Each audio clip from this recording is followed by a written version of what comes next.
இந்த உலகத்துல மனுஷன் எவ்வளவோ தவறுகள் செய்யறான். அதுக்கெல்லாம் என்ன காரணம்? அதை பத்தின ஆராய்ச்சி தான் இன்னைக்கு. இதுக்கு ஆராய்ச்சி என்னத்துக்கு? அது தெரிஞ்ச விஷயம் தானே அப்படின்னு நீங்க நினைக்கலாம். ஆனா அப்படி அலட்சியமா இந்த விஷயத்தை விட்டுறக்கூடாது. பொதுவா எல்லோரும் நினைக்கலாம் எது சரி எது தவறு அப்படின்னு தெரியாததுனால தான் மனுஷன் தப்பு பண்றான் அப்படின்னு. ஆனா அப்படி சொல்லிட முடியாது. மனுஷன் தெரிஞ்சே தான் தவறுகள் பண்றான். இப்போ உதாரணத்துக்கு ஒரு சாலையில இடது பக்கம் போக வேண்டிய ஒருத்தர் நடுக்கோட்டை தாண்டி வலது பக்கமா வண்டியை ஓடிட்டு போறாருன்னு வச்சுங்க. என்னப்பா இது தப்பு இல்லையா அப்படின்னு அவர்கிட்ட கேட்டா, அதெல்லாம் எனக்கு தெரியும், நீ உன் வேலையை பார்த்துட்டு போ அப்படிம்பார். வலது பக்கமா போறது தப்புன்னு தெரிஞ்சே தான் அவர் அப்படி செய்யறார், அப்படி போறார். பெரிய உத்தியோகத்தில் இருக்கிறவங்க கூட லஞ்சம் வாங்குறாங்க. அவங்களுக்கெல்லாம் லஞ்சம் வாங்குறது தப்புன்னு தெரியலன்னு அர்த்தம். திருடுறது தப்புன்னு தெரியாமலாம் மனுஷன் திருடுறான். நல்லாவே தெரியும்.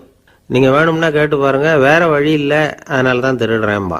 திருடுறது ஒரு புண்ணியமான காரியம்னு திருடனே கூட சொல்ல மாட்டான். திருடுறது தவறுங்கிறது திருடனுக்கு தெரியும் அப்படிங்கிறத விளக்கறதுக்காக ஒரு பெரியவர் ஒரு கதை சொன்னார். அதாவது 2 திருடர்கள் 2 பேரும் சேர்ந்து ஒரு வீட்டுக்கு போய் ஒரு 10,000 ரூபாயை திருடிட்டு வந்துடுறாங்க. ஒரு காட்டு வழியா வந்துகிட்டு இருக்கிறாங்க. இன்னும் விடியல. 2 பேருக்கும் தூக்கம் கண்ணை சுத்துது. சரி, இப்படியே ஒரு மரத்தடியில் படுத்து தூங்குவோம், காலையில் விடிஞ்சதும் இந்த பணத்தை 2 பேரும் பங்கு போட்டுக்குவோம் அப்படின்னு முடிவு பண்றாங்க. அதே மாதிரி படுத்து தூங்குறாங்க. நடு ராத்திரியில ஒரு திருடன் முழிச்சுக்கிறான். விடிகிற வரைக்கும் காத்துக்கிட்டு இருந்தா 5,000 ரூபா தான் கிடைக்கும், இப்பவே கம்பி நீட்டினா 10,000 ரூபா கிடைக்கும் அப்படின்னு யோசிச்சு பார்த்துட்டு ஒரு முடிவுக்கு வந்தான். மெதுவா அந்த 10,000த்தையும் சுருட்டிக்கிட்டு அடுத்தவனுக்கு தெரியாம ஓடி போயிட்டான். விடியுது. அடுத்தவன் எழுந்திரிச்சு பாக்குறான். பணத்தையும் காணல, பாகஸ்தனையும் காணல. இந்த திருடன் அந்த திருடனை திட்டுறான். திருட்டு பய, அயோக்கிய பய, இப்படி அநியாயமா கிளப்பிட்டு போட்டானே அப்படிங்கிறான். இதுல இருந்து என்ன தெரியுது? தெரியாம எடுத்துக்கிட்டு போறது திருட்டு, அயோக்கியத்தனம், அநியாயம் அப்படிங்கிறது இவனுக்கு தெரிஞ்சிருக்குது. அதனாலதான் அடுத்தவனை பார்த்து இப்படி திட்டுறான். அதனால தெரியாததுனால மனுஷன் தவறு பண்றான்னு சொல்றது சரியில்லை. அப்படின்னா மனுஷன் பண்ற தவறுகளுக்கு உண்மையான காரணம் தான் என்ன? இதே சந்தேகம் அர்ஜுனனுக்கும் வந்துதான். அதனாலதான் அவன் பகவானை பார்த்து கேட்கறான். மனுஷன் தன் விருப்பத்துக்கு விரோதமா ஏதோ ஒரு சக்தியினால பலாத்காரமா இழுக்கப்பட்டது மாதிரி பாவம் பண்றானே, அந்த சக்தி என்ன அப்படின்னு கேட்கறான். இதுக்கு பகவான் பதில் சொல்றார். காமமும் குரோதமும் தான் அந்த சக்திகள், அதாவது ஆசையும் சினமும். இது 2ம் உன்னுடைய எதிரிகள் அப்படிங்கிறத புரிஞ்சுக்கோ அப்படிங்கிறார். இன்னமும் நுணுக்கமா பார்த்தா காமத்தினுடைய மறு உருவங்கள் தான் குரோதமும் லோபமும். ஆசை நிறைவேறலன்னா குரோதம், அதாவது கோபம். ஆசை நிறைவேறிட்டதுன்னா லோபம், அதாவது பேராசை. பாவத்தை கண்ட்ரோல் பண்ணணும்னா அதுக்கு மெயின் சுவிட்ச் எது அப்படிங்கிறது இப்பதான் தெரியுது. அதுக்கு மனுஷன் தெரிஞ்சே தான் தவறு பண்றான் அப்படின்னு பேசிக்கிட்டோமே. அதுக்கு ஒரு உதாரணம். ஒரு ஆளு ஹோட்டல்ல சாப்பிட போனான். சாப்பிட்டு முடிச்சான். எழுந்திரிச்சு முதலாளிகிட்ட பில்லை கொடுத்தான். காசை கொடுக்கல. முதலாளி பணம் கொடுன்னு கேட்டார். இவன் என்கிட்ட பணம் இல்லைன்னா. முதலாளி கொஞ்சம் கூட அலட்டிக்கல. உள்ளே இருந்து ஒரு ஆளை கூப்பிட்டார். இவனை கூப்பிட்டுட்டு போய் இட்லி மாவு ஆட்ட சொல்லுன்னார்.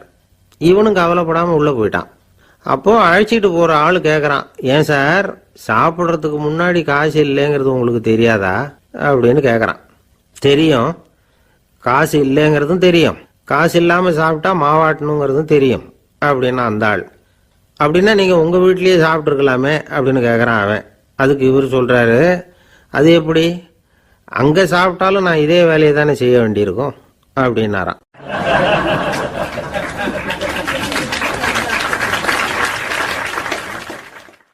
நம்மள மாதிரி ஒரு ஆசாமி அவன் நம்மள மாதிரியே கற்பனை பண்ணான். அதாவது நாம தான் இந்த உலகத்துல ரொம்பவும் கஷ்டப்படுறோம், மற்றவங்க எல்லாம் சந்தோஷமா இருக்கிறாங்க அப்படின்னு அவன் நினைச்சுக்கிட்டான். அவன் ஒரு நாள் கடவுளை வேண்டிக்கிட்டானான். சுவாமி, இந்த உலகத்துல எவ்வளவோ பேர் இருக்கிறாங்க, ஒவ்வொருத்தருக்கும் ஒவ்வொரு விதமான கஷ்டம் இருக்கலாம், ஒத்துக்கிறேன். இருந்தாலும் எனக்கு அது கொஞ்சம் அதிகமா இருக்கிறது மாதிரி தெரியுது. அதனால நீங்க எனக்காக ஒரு சின்ன உதவி செஞ்சா போதும். அது வேற ஒண்ணும் இல்லை, என்கிட்ட இருக்கிற துயரங்களை இன்னொருத்தர் யாருக்கிட்டையாவது கொடுத்துருங்க, அவர்கிட்ட இருக்கிற துயரங்களை என்கிட்ட மாத்தி கொடுத்துருங்க. ஒரு மியூச்சுவல் டிரான்ஸ்ஃபர், அவ்வளவுதான். அப்படி பண்ணிவிட்டா போதும் அப்படின்னு வேண்டிக்கிட்டானான். அன்னைக்கு ராத்திரியே அவன் ஒரு கனவு கண்டிருக்கான். வானத்திலிருந்து ஒரு குரல் கேட்டிருக்கு. அது என்ன சொல்லிச்சு தெரியுமா? ஏ ஜனங்களே, எல்லாரும் அவங்கவுங்க கஷ்டங்களை ஒரு பையில போட்டு எடுத்துக்குங்க. அப்படி எடுத்துக்கிட்டு நேராக இந்த ஊர் எல்லையில் இருக்கிற கோயிலுக்கு வந்து சேருங்க அப்படின்னு அந்த குரல். ஆஹா, கடவுள் நம்ம பிரார்த்தனைக்கு செவி சாய்ச்சுட்டார் அப்படின்னு சந்தோஷப்பட்டான் இவன். உடனே என்ன பண்ணான், தன்கிட்ட இருந்த கஷ்டத்தையெல்லாம் ஒரு சாக்கு பையில போட்டு எடுத்துக்கிட்டான். வீட்டை விட்டு வெளியில் வந்தான். தெருவில் இறங்கி நடக்கிறான். அங்கே பார்த்தா ஏகப்பட்ட பேர் ஆளுக்கு ஒரு பையை தூக்கிக்கிட்டு கோயிலுக்கு போய்கிட்டு இருக்கிறாங்க. சில பேர் மூட்டையாக கட்டி தலையில் சுமந்துக்கிட்டு போய்கிட்டு இருக்கிறாங்க. இவன் பார்த்தான். இவனுக்கு ரொம்ப ஆச்சரியமாக இருந்தது. ஏன்னா எல்லாரும் வச்சிருக்கிற பை இவன் பையை விட பெருசாக இருந்தது. இவன் பை தான் இருக்கிறதுலையே கொஞ்சம் சின்னதாக தெரிஞ்சுது. இப்போ அவன் மறுபடியும் சாமியை வேண்டிக்கிட்டான். கடவுளே, இப்போ உள்ள சூழ்நிலையை கவனிச்சா என்கிட்ட இருக்கிற பையே பரவாயில்லன்னு தோணுது. அதனால் வேற பை எதையும் மாற்ற வேணாம், இதுவே பரவாயில்ல, இந்த பையோட திரும்பி வீட்டுக்கு போனால் போதும்னு நினைக்கிறேன் அப்படின்னு எதோ நினைக்க ஆரம்பிச்சுட்டான் அவன். எல்லாரும் கோயிலுக்கு போய் சேர்ந்தாங்க. கோயிலில் அந்த குரல் மறுபடியும் கேட்டுது. எல்லாரும் அவங்கவுங்க பைகளை சுகத்தில் தொங்க விடுங்க. திடீர்னு விளக்குகள் அணையும், மணி அடிக்கப்படும், அதுதான் அடையாளம். அந்த சமயத்தில் இருட்டில் உங்களுக்கு வேண்டிய பையை நீங்கள் மாற்றி எடுத்துக்கலாம், தேர்ந்தெடுத்துக்கலாம். வெளிச்சம் இருக்கிறப்பவே உங்களுக்கு பிடிச்ச பைக்கு பக்கமாக பார்த்து நீங்கள் நின்றுக்கலாம் அப்படின்னு சொல்லி விவரம் சொல்லிச்சான் அந்த குரல். அப்படி சொன்னதுக்கு அப்புறம் திடீர்னு விளக்கு அணைஞ்சுது, மணி அடிச்சுது. கொஞ்ச நேரம் கழித்து மறுபடியும் விளக்குகள்லாம் எரிஞ்சுது. இப்போ பார்த்தா எல்லாரும் அவங்கவுங்க பையையே கெட்டியாக பிடிச்சிட்டு நிற்கிறாங்க. இவனும் அப்படியே நிற்கிறான். இவன் மெதுவாக பக்கத்தில் நிற்கிறவங்ககிட்ட கேட்டானா, ஏன் நீங்கள் பையை கையிலேயே வச்சுருக்கிறீங்க, செவுத்தில் மாட்டலையா அப்படின்னு கேட்டிருக்கான். இல்லைப்பா, நீ ஏன் கையிலேயே வச்சிருக்கிறியோ அதே காரணத்துக்காக தான் நாங்களும் வச்சிருக்கிறோம். நம்ம கவலைகளை பற்றி நமக்கு ஓரளவுக்காவது தெரியும். ஆனால் மற்றவங்க கவலைகள் நமக்கு பரிச்சயம் இல்லாதவை, பழக்கம் இல்லாதது. அதனால் நமக்கு தெரிஞ்ச கவலைகளை சமாளிக்கிறது சுலபம். தெரியாததை சமாளிக்கணும்னா மறுபடியும் ஆரம்பத்திலேருந்து ஆரம்பிக்கணும். அதனால் பழைய நண்பர்களோடு வாழறது தான் மேல் அப்படின்னு ஆனான். அதுக்கப்புறம் அவன் தன்னோட பையே போதும்னு வீட்டுக்கு திரும்பி வந்துட்டானான். இது ஒரு பெரியவர் சொல்லியிருக்கிற கதை. அதனால் நம்மகிட்ட இருக்கிற கஷ்டங்கள் தான் பெருசு, அதை இன்னொருத்தங்கிட்ட கொடுத்துட்டு மாற்றிக்கலாம் அப்படின்னு நினைக்கிறது தப்பு. இதே மாதிரி இன்னொரு சம்பவம். ஒரு ஊரில் ஒரு நாள் ராத்திரி ஆகாயத்திலிருந்து கடவுள் குரல் கேட்குது.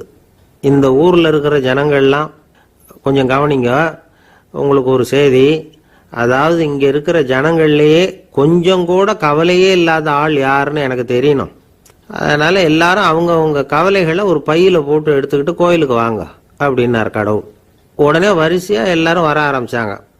எல்லார் கையிலையும் பை இருந்தது, சின்னதும் பெருசுமா. கவலையே இல்லாத ஆள் யாருன்னு தேடினார் கடவுள். ஒரே ஒரு ஆள் மட்டும் கையில் எதுவும் இல்லாமல் வெறும் கையை வீசிக்கிட்டு ரொம்ப ஜாலியாக நடந்து வந்துக்கிட்டு இருந்தான். கடவுள் அவங்ககிட்ட போனார். ஏன்பா, உனக்கு கவலையே இல்லையா அப்படின்னு கேட்டார். எனக்கும் சில கவலைகள்லாம் உண்டு அப்படின்னு அவன். எங்கே அதெல்லாம்னு கேட்டிருக்கார் கடவுள். பின்னாடி லாரியில் வந்துக்கிட்டு இருக்கு அப்படின்னு அவன்.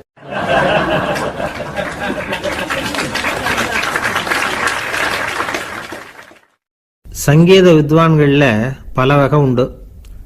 சில குறிப்பிட்ட ராகங்களை பாடுறதுல அவங்களுக்கு பெருமை வர்றது உண்டு. ஆனால் ஒருத்தர் இருந்தார், அவரால் ஒரு ராகத்துக்கே பெருமை வந்தது. அந்த ராகத்தை அவர் வாசித்து கேட்கணும் அப்படின்னு சொல்லுவாங்க. அது என்ன ராகம்னா தோடி ராகம். சரி, அந்த வித்வான் யாருன்னா அவர் தான் திருவாவடுதுறை ராஜரத்னம் பிள்ளை. பேராசிரியர் கல்கி ஒரு சமயம் தம்முடைய பத்திரிகையில் எழுதினாராம். அதை அப்படியே படிக்கிறேன் கேளுங்களேன். ஆஹா, ஸ்ரீ ராஜரத்னம் பிள்ளையின் தோடி ஆலாபனையை முதலில் கேட்டபோது அவருடைய கற்பனையை விட்டு தள்ளுங்கள். நம்முடைய மனதில் என்னென்ன இன்பமயமான கற்பனைகள் எல்லாம் உதித்தன. குழந்தை தாயிடம் கொஞ்சம் குரலை கேட்டோம், அன்னை குழந்தையிடம் கொஞ்சம் குரலை கேட்டோம், ரதியும் மன்மதனும் பேசிக்கொண்ட காதல் மொழிகளை கேட்டோம், முருகன் சிவபெருமான் செவிகுளிர மொழிந்த உபதேசத்தை கேட்டோம், கலைமகள் கவிஞனுக்கு அருளிய ஆசி மொழிகளை கேட்டோம், நாரத முனிவருடைய தம்பூரா சுருதியை கேட்டோம், ராவணன் தன் எலும்பை ஒடித்து வீணையாகச் செய்து வாசித்த கானத்தை கேட்டோம், கானப்பறவைகளின் கலகல ஒலியை கேட்டோம், கோலக்குயில்களின் குரல் இனிமையை கேட்டோம். இப்படிலாம் பேராசிரியர் கல்கி விமர்சனம் எழுதியிருக்கிறார். திருவாவடுதுறை ராஜரத்னம் பிள்ளை அவர்களுடைய வாசிப்பை கேட்டுட்டு டி.என். ராஜரத்னம் பிள்ளை இறந்து போனார். அப்போ கவிஞர் கண்ணதாசன் எழுதினார், செவியினில் ஓடி எங்கள் சிந்தையில் ஓடி இந்த புவியெல்லாம் ஓடி நின்பார் பொங்கிய தோடி வேறெங்கு எவரிடம் போகும் ஐய இனி அதை காப்பார் யாவர் அவிந்தனின் சடலத்தோடே அவிந்தது தோடிதானும் அப்படின்னு எழுதினாராம். அந்த அளவுக்கு அவருடைய தோடியை ரசித்தவர்கள் உண்டு. அதே மாதிரி தோடின்னா என்னன்னு தெரியாமலே அவரை ரசித்தவங்களும் அந்த காலத்தில் உண்டு. அதாவது ஒரு பெரிய சபையில் இவர் வாசிச்சுக்கிட்டு இருக்கிறார். பாதியில் ஒரு பெரிய மனுஷன் உள்ள வந்தார். அவர் உடம்புல பட்டு வேஷ்டி, ஜருகை, அங்கவஸ்திரம், வாயில் வெத்தலை, வாசனை புகையில, காதில் வைரக்கடுக்கன், கழுத்தில் தங்க சங்கிலி, கை விரல் பூரா மோதிரம், கையில் ஒரு வெள்ளி வெத்தலை புட்டி, உதவிக்கு 2 பேர் பக்கத்தில். இவ்வளவு பந்தாவோடு வரார் கச்சேரி கேட்கறதுக்கு. இப்படி வந்தவர் முதல் வரிசையில் உட்கார்ந்தார். வித்வான் வாசித்து முடித்ததும் இவர் அவரை பார்த்து, ஐயா நீங்கள் தோடி வாசிக்கிறதுல ரொம்ப கெட்டிக்காரர்னு கேள்விப்பட்டிருக்கேன், அதை கேட்கறதுக்காக தான் மெனக்கிட்டு வந்திருக்கிறேன், அதை வாசிங்களேன் அப்படின்னாராம் இந்த பெரியவர். ராஜரத்னம் பிள்ளைக்கு ஒன்றும் புரியல. ஏன்னா இது வரைக்கும் அவர் வாசிச்சுக்கிட்டு இருந்ததே அந்த தோடி ராகத்தை தான். அதை வாசித்து முடித்ததும் அதை வாசிங்களேன்னு இவர் கேட்குறார். அப்படின்னா இவரோட ஞானம் எப்படிப்பட்டது? இவ்வளவும் கேட்டுட்டு இப்படி கேட்குறாரே அப்படின்னு அவர் யோசிச்சிருக்கிறார் ராஜரத்னம் பிள்ளை. உடனே என்ன பண்ணார் தெரியுமா? பக்கத்தில் ரொம்ப சாதுவாக சுருதி போட்டுக்கிட்டு இருந்த ஒரு முதுகில் ஓங்கி ஒரு குத்து விட்டாராம். அவருக்கு ஒன்றும் புரியல, எதுக்கு நம்மளை அடிக்கிறார் இவர், நம்மளை குத்துறாரு வித்வான்னு. அவர் அதிர்ச்சியால் இவர் நிமிந்து பார்த்துருக்கார். அப்போ ராஜரத்னம் பிள்ளை சொன்னாராம், ஏய்யா ஐயா பெரிய மனுஷன், என்னுடைய பரம ரசிகர், தோடி ராகம் கேட்கணுங்கிறதுக்காக இவ்வளவு தூரம் வந்திருக்கிறார், முத வரிசையில் உட்காந்துருக்கார். நீ இந்த சமயம் பார்த்து தோடி ராகம் வாசிக்கிற நாதஸ்வரத்தை வீட்டில் வச்சுட்டு வந்துட்டியே, இப்போ ஐயாவுக்காக அந்த ராகத்தை நான் எப்படி வாசிக்கிறது அப்படின்னு சொல்லிவிட்டு மறுபடியும் முதுகில் ஒரு அடி கொடுத்தாராம். அடி வாங்கினவருக்கே சிரிப்பு அடக்க முடியலையா.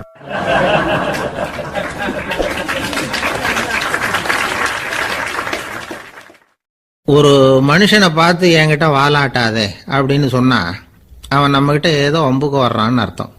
ஒரு நாயை பார்த்து யாரும் என்கிட்ட வாலாட்டாதே அப்படின்னு சொல்றது இல்லை. ஏன்னா நாய் வாலாட்டுனா அது நம்மகிட்ட தன்னுடைய நன்றியை தெரிவிக்கிறதாக நினைச்சிக்கிட்டு இருக்கிறோம். ஆனால் அது அப்படி இல்லை அப்படின்னு சொல்றாங்க அது சம்பந்தமான நிபுணர்கள். ஒரு நாய் தன்னுடைய வாலை இந்த பக்கமும் அந்த பக்கமுமா இப்படியும் அப்படியும் ஆட்டிக்கிட்டு இருந்தா அது பதட்டத்தில் கூட இருக்கலாம். நாய் நட்பா இருந்தாலும் வாலாட்டும், ஆத்திரத்தில் இருந்தாலும் வாலாட்டும், கோபத்தில் இருந்தாலும் வாலாட்டும், குழப்பத்தில் இருந்தாலும் வாலாட்டும், மகிழ்ச்சியா இருந்தா கூட அது வாலாட்டும். அதை நாம் தப்பா புரிஞ்சுக்கிட்டு அதுகிட்ட போய் மாட்டிக்க கூடாது. நாயை பத்தி எனக்கு நல்லா தெரியும் அப்படின்னு சொல்றவங்க கூட அதுகிட்ட கடி வாங்கிட்டு நிக்கிறது உண்டு.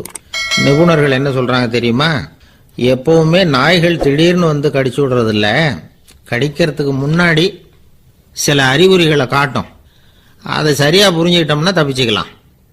ஒரு வீட்டுக்கு போறீங்க, அங்க புதுசா ஒரு நாயை பாக்குறீங்க, உடனே அதுகிட்ட போய் குனிஞ்சு சிரிச்சுக்கிட்டே அது தலையில தட்டுறீங்க. இது ரொம்ப தப்பான். ஒரு நாய் இன்னொரு நாயை நேருக்கு நேரு பார்த்து பல்ல காட்டுனா அது தன்னுடைய தன்முனைப்பை காட்டுதுன்னு அர்த்தமா. உன்னை விட நான் பெரியவன் அப்படின்னு சொல்லுதுன்னு அர்த்தம். அதனால நீங்க அது மாதிரி கிட்ட போய் சிரிக்கிறோம் அப்படின்னு நினைச்சுக்கிட்டு பல்ல காட்டினா உங்களையும் எதிரியா நினைச்சிரும். இன்னொரு விஷயம் என்னன்னா, தலையில தட்டுனா நாய்க்கு பிடிக்காது. அது தன்னை அடக்கிறதாகவும் அச்சுறுத்துறதாகவும் நினைச்சுக்கிட்டு இருக்கும். சரி, அப்படின்னா புதுசா ஒரு இடத்துல அல்லது வீட்டில் நாய்க்குட்டியை பார்த்தா என்ன பண்றது? நீங்க சும்மா இருங்க, அதுவா கிட்ட வரட்டும், அதுக்கப்புறம் அதுகிட்ட கனிவா பேசுங்க. கண்ணம், மார்பு, தோல் இங்கெல்லாம் தட்டலாம், தப்பு இல்லையா? தலையில தான் தட்டப்படாதான். ஒரு நாய் உங்களை நோக்கி ஓடி வருது, நீங்களும் ஓடுனா அது துரத்த ஆரம்பிச்சிடும்.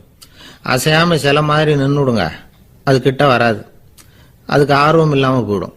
ஒரு தெருவில் சின்ன பிள்ளைங்க நிறைய பேர் விளையாடிட்டு இருக்கிறாங்க. அப்போ சில நாய்கள் அங்கே ஓடி வருது. எல்லாரும் ஓடினாங்க. அப்படி ஓடுறப்போ ஒரு பையன் கால் தடிக்கு கீழே விழுந்துட்டான். என்னாச்சு தெரியுமா? துரத்திட்டு வந்த நாய்கள்லாம் கீழே விழுந்தவன ஒன்றும் செய்யல, அவன் கிட்டே போகல. ஓடிக்கிட்டு இருந்தாங்கல்ல பசங்க, அவங்கள துரத்திக்கிட்டு அவங்க பின்னாடி ஓடிச்சான். அதுதான் நாய்களுடைய சுபாவம். ஒரு நாய் நம்மளை நேருக்கு நேர் முறைச்சு பார்க்குதுன்னு வச்சுங்க, நாமளும் அதை முறைச்சு பார்க்கக்கூடாது. நாம வேற பக்கம் எங்கேயாவது பார்க்க ஆரம்பிச்சிடணும். ஒரு நாய் கோபமா இருந்ததுன்னா அதோட வால் உறுதியா நேரா நிற்கும். ஒரு நாய் பணிந்து போனா அல்லது பயந்து போனா அது தன்னோட வாலை காலுக்கு நடுவில் வச்சுக்கும். ஒரு நாய் நம்மளை பார்த்து பயந்து நிக்குதுன்னு வச்சுங்க, அதனால நமக்கு ஆபத்து இல்லைன்னு நினைச்சிடக்கூடாது. உங்களை பார்த்துட்டு ஒரு நாய் ஒடுங்குச்சுன்னா நீங்க விலகி போயிடணும் அப்படின்னு அது நினைக்குது. நிறைய பேர் பயந்து போன நாயால கடிபடுறாங்க. இவன் நம்மளை விட பெரிய ஆள், மாட்டிக்கிட்டோம், வேற வழி இல்லை அப்படிங்கிற நினைப்புல தான் நாய் வந்து கடிக்க ஆரம்பிக்குதான். இதே மாதிரி சங்கிலியால கட்டி போடப்பட்டிருக்கிற நாயும் ஆபத்தானது தான். தொடர்ந்து கட்டி போட்டிருந்தா காலப்போக்கில் அது ஒரு மாதிரி ஆயிடும். நாய் வந்து குழந்தைகளை கடிக்காது அப்படின்னு சில பேர் சொல்லுவாங்க. அதுவும் ஒரு தவறான நம்பிக்கை. அதனால சின்ன குழந்தைகளை தனியாக நாயோட விளையாட விடக்கூடாது. ஆகக்கூடி நாயை பற்றி நிறைய விஷயம் புரிஞ்சுக்க வேண்டியிருக்குது. ஒருத்தர் தன்னுடைய நண்பர் வீட்டுக்கு போயிருந்தார். அவசியம் எங்கள் வீட்டில் சாப்பிட்டுட்டு தான் போகணும் அப்படின்னு ரொம்ப அன்பாக சொல்லிவிட்டார். அதை மீற முடியல இவரால். சரின்னு உட்காந்துட்டார். சாப்பாடு போட்டாங்க. சாப்பிட ஆரம்பிச்சார். அவங்க வீட்டில் கட்டி போட்டிருந்த நாய்க்குட்டி இவர் சாப்பிட்றத முறைச்சி பார்த்தது. ஏன் இப்படி என்ன இது முறைச்சி பார்க்குது உங்கள் வீட்டு நாய்க்குட்டி அப்படின்னு அவர் கேட்டார். அப்போ அவங்க சொன்னாங்களாம், அதுகிட்ட ஒரு கெட்ட பழக்கமுங்க, தன்னோட தட்டில் யார் சாப்பிட்டாலும் அது அப்படிதான் முறைச்சி பார்க்கும் அப்படின்னாராம் அவர்.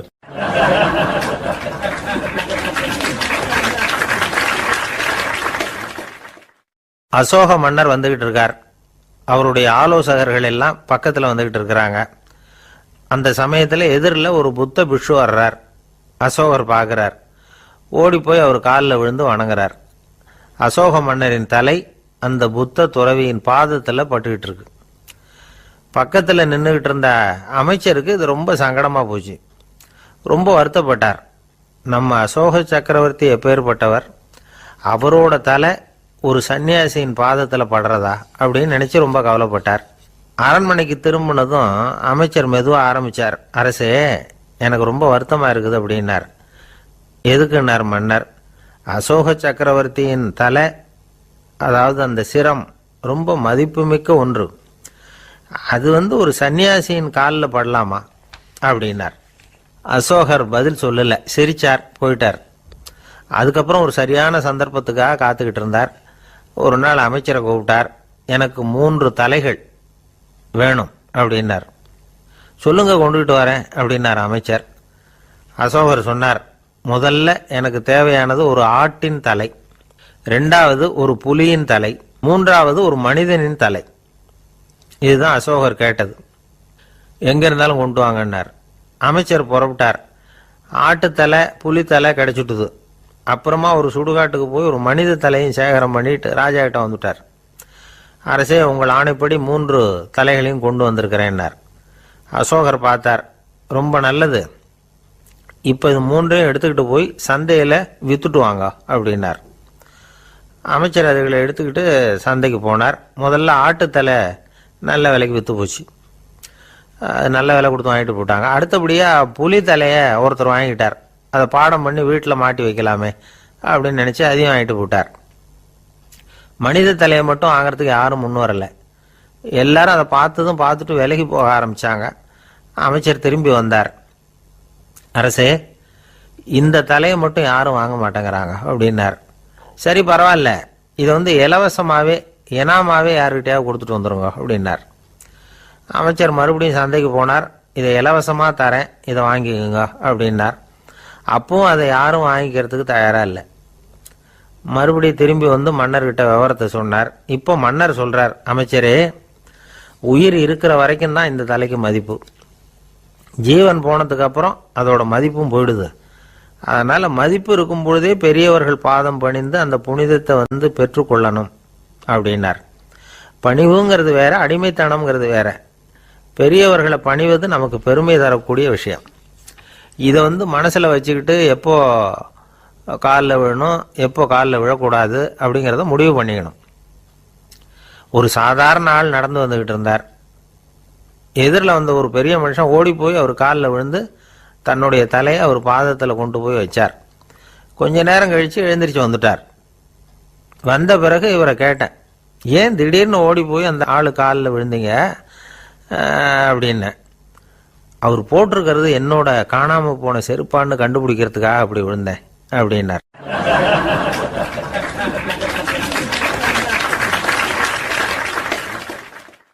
இன்பம் துன்பம் இது ரெண்டும் சேர்ந்தது தான் வாழ்க்கை. இது எல்லாரும் சொல்லிட்டு இருக்கிற ஒரு உண்மை. அது சரி, இது ரெண்டும் வர்றதுக்கு என்ன காரணம்? துறவி ஒருத்தர் யோசிச்சு பார்த்திருக்கார். இன்ப துன்பம் தோன்றுவதற்கு முக்கியமா 6 காரணங்கள் உண்டு அப்படிங்கிறார் அவர். அது என்னங்கிறத நாமளும் தெரிஞ்சு வச்சுக்குவோமே. இப்ப முதல் காரணம் சுயநலம். ஒரு தாயார் தன்னுடைய சுயநலம் கருதி தன்னுடைய மகன் இன்பமா இருக்கணும்னு ஆசைப்படுறாங்க. மகனும் அப்படியே ஆசைப்படுறான். அதனால தாயாரின் இன்ப துன்பங்களை பார்த்துட்டு மகனும் இன்ப துன்பம் அடையறான். அந்த அம்மாவுக்கும் அதே நிலைமை தான். 2வது காரணம் உறவு. நான் துறவியான பிறகு கூட உறவுங்கிற காரணத்தினால தான் தாயாருடைய சுக துக்கங்களை கண்டு நானும் சுக துக்கம் அடைகிறேன். என் தாயாருடைய நிலைமையும் இதுதான் அப்படிங்கிறார் ஒரு துறவி. 3வது காரணம் என்னன்னா அறிமுகம். எனக்கு அறிமுகமான ஒருத்தரை ரயில் நிலையத்தில் சந்திக்கிறேன். அவர் தன்னுடைய பணப்பையை எங்கேயோ தொலைச்சு விட்டு வருத்தப்பட்டு இருக்கிறார். நானும் வருத்தப்படுறேன். அந்த சமயத்தில் யாரோ ஒருத்தர் இதுதானே அவங்க பணப்பை அப்படின்னு சொல்லி கொண்டாந்து நீட்டுறார். பணப்பையை தொலைச்சவர் சந்தோஷப்படுறார். நானும் சந்தோஷப்படுறேன். இது அந்த துறவி சொல்ற அனுபவம். 4வது காரணம் என்னன்னா கருணை. எனக்கு முன்னே பின்ன தெரியாத ஒருத்தனை யாரோ ஒருத்தன் அடிச்சு காயப்படுத்தி போடுறான். கருணை காரணமா நான் அதுக்காக துக்கப்படுறேன். 5வது காரணம் எதையும் நம்புறது. ஒரு பசுமாட்டை ஒரு முரணை அடிச்சுக்கிட்டு இருக்கிறான் அப்படின்னு ஒருத்தர் நம்ம கிட்ட சொல்றாருன்னு வைங்க, உடனே நான் துக்கப்படுறேன். இன்னொருத்தர் அந்த முரணனை போலீஸ்காரங்க பிடிச்சிட்டு போயிட்டாங்கன்னு சொல்லி சொல்றாரு. நான் உடனே சந்தோஷப்படுறேன். 3வதா ஒருத்தர் முதல் 2 பேரும் சொன்னது பொய்யுங்கிறார். அப்ப நான் இன்ப துன்பம் ரெண்டுமே இல்லாம நிம்மதியா இருக்கிறேன். இது ஒரு விதம். அடுத்தது 6வது காரணம் என்னன்னா தன்மயமாகுதல். ஒரு நாவல் படிச்சுக்கிட்டு இருக்கிறோம். அதுல வர்ற பாத்திரங்களோட நாம ஒன்றி போயிடுறோம். அதுல வர்ற பாத்திரங்கள் சிரிச்சுதுன்னா நாமளும் சிரிக்கிறோம், அது அழுதுன்னா நாமளும் அழறோம்.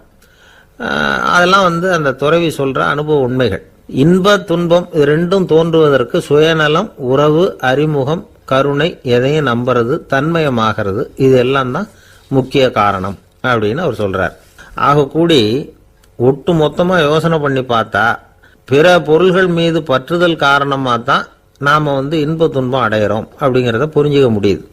மனுஷன் இன்ப துன்பம் அடையறதுக்கு 7வது காரணம் கூட ஒன்று உண்டு அப்படின்னு சொல்லிட்டே வந்தார் ஒருத்தர்.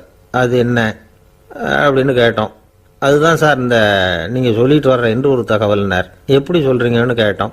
இன்று ஒரு தகவல் கேட்க ஆரம்பிக்கிறப்போ மனசுல இன்பம், ஆரம்பிச்ச உடனே இது ஏற்கனவே கேட்ட சமாச்சாரமாச்சே அப்படின்னு நினைக்கிறப்போ துன்பம் அப்படின்னு அதுக்கு ஒரு விளக்கம் கொடுத்தார் அவர்.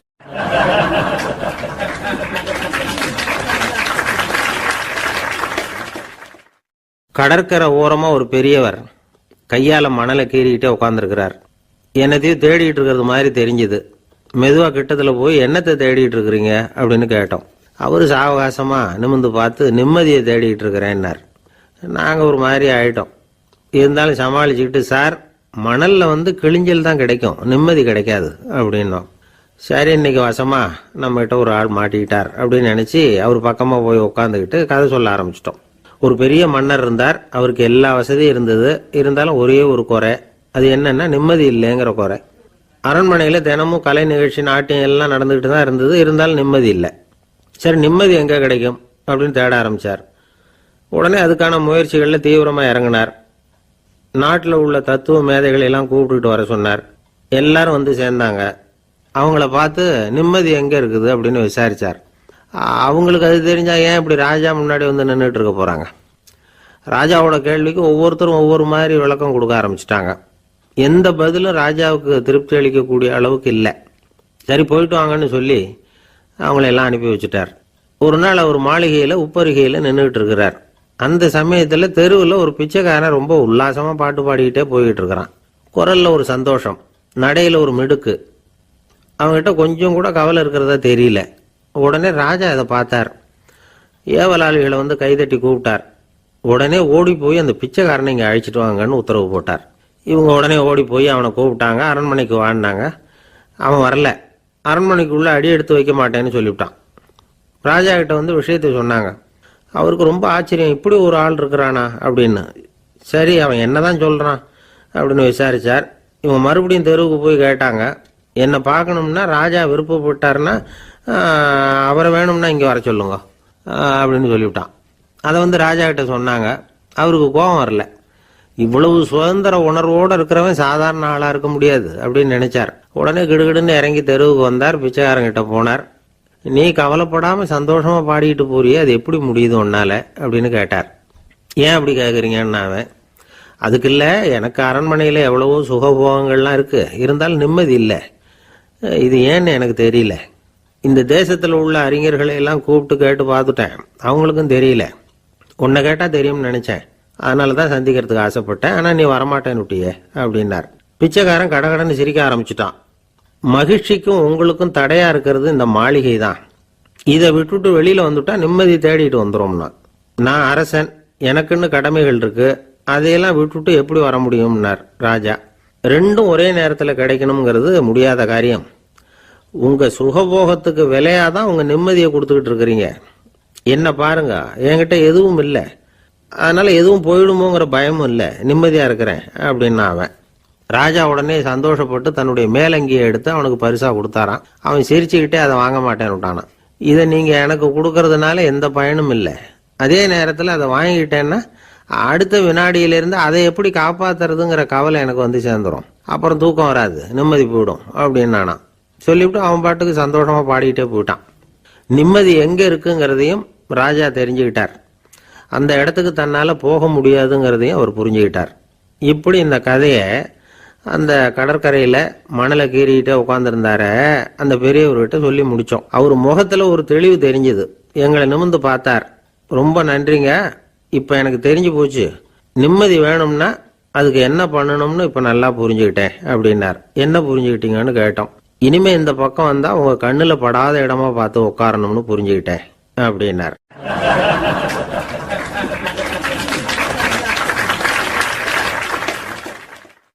இன்றைக்கு பல பேர் உயில் எழுதி வைக்கிறாங்கல்ல.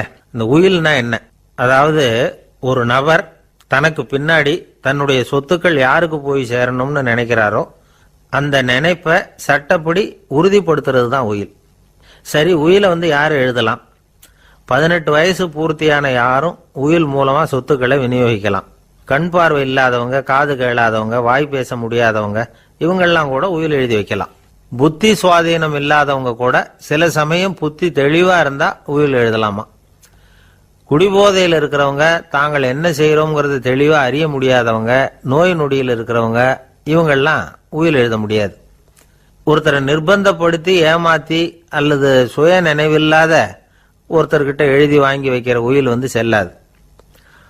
உயிலை இந்த முறையில தான், இந்த படிவத்துல தான் எழுதணும்னு சட்டத்துல விதி எதுவும் கிடையாது. இதுக்கு முத்திரை கட்டணமும் கிடையாது. உயிலை வெற்று காகிதத்துல எழுதலாம். அச்சடிக்கணும், டைப் அடிக்கணுங்கிற அவசியம் கூட இல்லை. கையாலேயே கூட எழுதலாம். எழுதி இருக்கிறது புரியணும், அவ்வளவுதான். குறைந்தபட்சம் 2 சாட்சிகளை வச்சுக்கிட்டு உயில் எழுதுறவர் அதுல கையெழுத்து போடணும். கையெழுத்து போட தெரியாதுன்னா இடது கை பெருவிரல் ரேகை வைக்கலாம். உயில் சாசனத்துக்கு சாட்சிகள் கையெழுத்து இல்லைன்னாலும் அது செல்லாது. அப்புறம் பிரிவிலேஜ்டு வில் அப்படின்னு இருக்கு, அதுக்கு மட்டும் சாட்சிகள் தேவையில்லை. அது என்னன்னா, இந்த விமானப்படை, கப்பல் படை அல்லது யுத்தத்தில் பணிபுரியும் நபர்கள் அவங்கெல்லாம் இருக்கிறாங்க இல்லையா, அப்படிப்பட்டவங்க எழுதுற உயில் அது. அதுக்கு சில விசேஷ சலுகைகள் உண்டு. ஒருத்தர் முதல்ல ஒரு உயில் எழுதி வைக்கிறார், அதுக்கப்புறம் மனசு மாறி போகுது, அது வேணாம்னு நினைக்கிறார், ரத்து செஞ்சுடலாம். அதுக்கப்புறம் வேற உயிலும் எழுதலாம். உயிரோடு இருக்கிற வரைக்கும் எத்தனை தடவை வேணும்னாலும் உயில் எழுதலாம். கடைசியா எழுதப்பட்ட உயில் சட்டப்படி சரியா இருந்தா அதுதான் அமலுக்கு வரும். சரி, எழுதுற உயில ரகசியமா வச்சிருக்கிறது எப்படி? இது ஒரு கேள்வி. இதுக்கு என்ன செய்யணும்னா, ஒருத்தர் உயில எழுதினதுக்கு அப்புறம் அவர் தானாவோ அல்லது அங்கீகரிக்கப்பட்ட முகவர் மூலமாகவோ, அதாவது ஒரு ஏஜென்ட் மூலமாகவோ, ஒரு கவரில் போட்டு சீல் வச்சு கவர் மேலே தன்னுடைய பெயரை எழுதி அல்லது அந்த ஏஜென்ட் பெயரை எழுதி கவர் மேலே என்ன அடக்கம் செய்யப்பட்டிருக்கு, உள்ள என்ன இருக்கு அப்படிங்கிற விவரம்லாம் எழுதி சார் பதிவாளர்கிட்ட ஒப்படைக்கலாம். இதுக்கு கட்டணம் உண்டு. அதுக்கப்புறம் எப்போ தேவைப்படுதோ அப்போ ஒரு மனு கொடுத்து அந்த கவரை திரும்ப வாங்கிக்கலாம். இப்போ எழுதுற உயில இவ்வளவு நாளுக்குள்ள பதிவு செய்யணுங்கிற கால வரையறை உண்டா அப்படின்னு ஒரு கேள்வி வரலாம் இல்லையா? எப்போ வேணும்னாலும் பதிவு செய்யலாம். நம்மால் ஒருத்தர் ஒரு நாள் ரொம்ப அவசரமா வந்தார். இந்த உயில் எழுதுறது சம்பந்தமா பூரா விவரமா எனக்கு உடனே தெரியணும்னார். நான் உடனே அவரை வக்கீல் ஒருத்தர்கிட்ட அழைச்சிட்டு போனேன். இவர் அவர்கிட்ட எல்லா விவரமும் கேட்டு தெரிஞ்சுக்கிட்டார். ரொம்ப தேங்க்ஸ்ன்னு சொல்லிவிட்டு 2 பேரும் வெளியில் வந்தோம். அதுக்கப்புறம் இவர்கிட்ட கேட்டேன், ஆமாம் இவ்வளவு விவரமாக கேட்குறீங்களே, உங்களுக்கு எத்தனை பிள்ளைங்க சார் அப்படின்னு கேட்டேன். 6 பேர் சார் அப்படின்னார். சரி, இருக்கிற சொத்து எவ்வளவுன்னு கேட்டேன். அதை இனிமே தான் சம்பாதிக்க போகிறேன் அப்படின்னார்.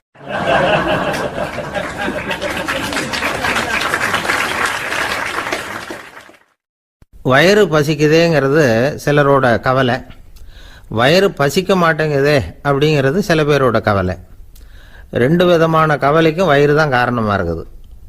வயிறு பசிச்சதுன்னா அது இயற்கை, வயிறு பசிக்கலைன்னா அது வியாதி.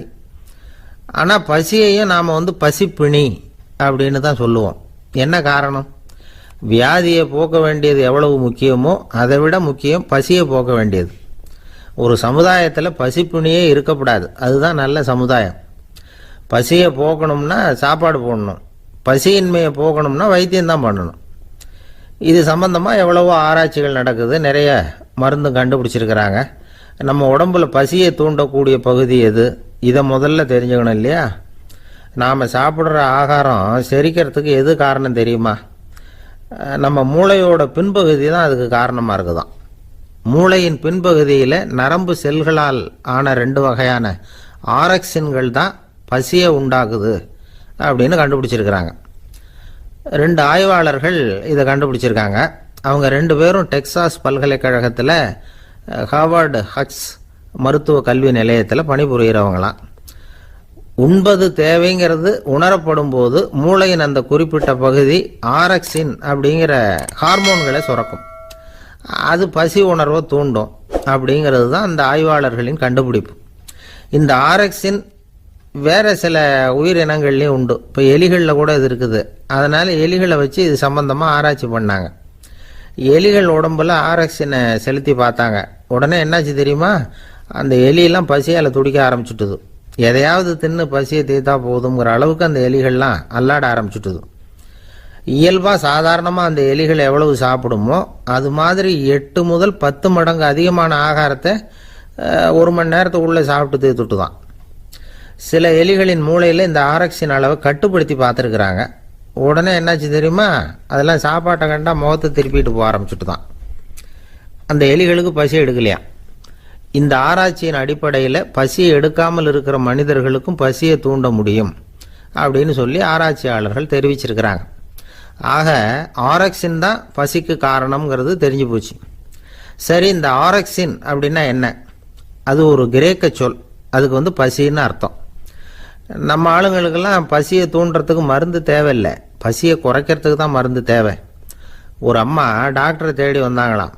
டாக்டர், எங்கள் வீட்டுக்காரருக்கு திடீர்னு அகோர பசி, நிறைய சமைச்சு போடுறேன், அவ்வளவையும் சாப்பிட்டுட்டு கீழே கிடக்கிற குப்பை கூலங்களையும் எடுத்து சாப்பிட ஆரம்பிச்சுடுறார், இது என்னன்னு கவனித்து பாருங்க அப்படின்னாங்களாம். எவ்வளவு நாளாக அப்படி இருக்குதுன்னு கேட்டிருக்காரு டாக்டர். 1 வாரமாக அப்படி இருக்குதுன்னாங்களாம். இவ்வளவு நாளாக ஏன் சும்மா இருந்தீங்க, ஆரம்பத்திலே இங்கே அழைச்சிட்டு வர வேண்டியது தானே அப்படின்னாரான் டாக்டர். அது ஒன்றும் இல்லை டாக்டர், வீடு பூரா சுத்தமாகட்டுமேன்னு பார்த்துக்கிட்டு இருந்தேன் அப்படின்னாங்களாம் அந்த அம்மா.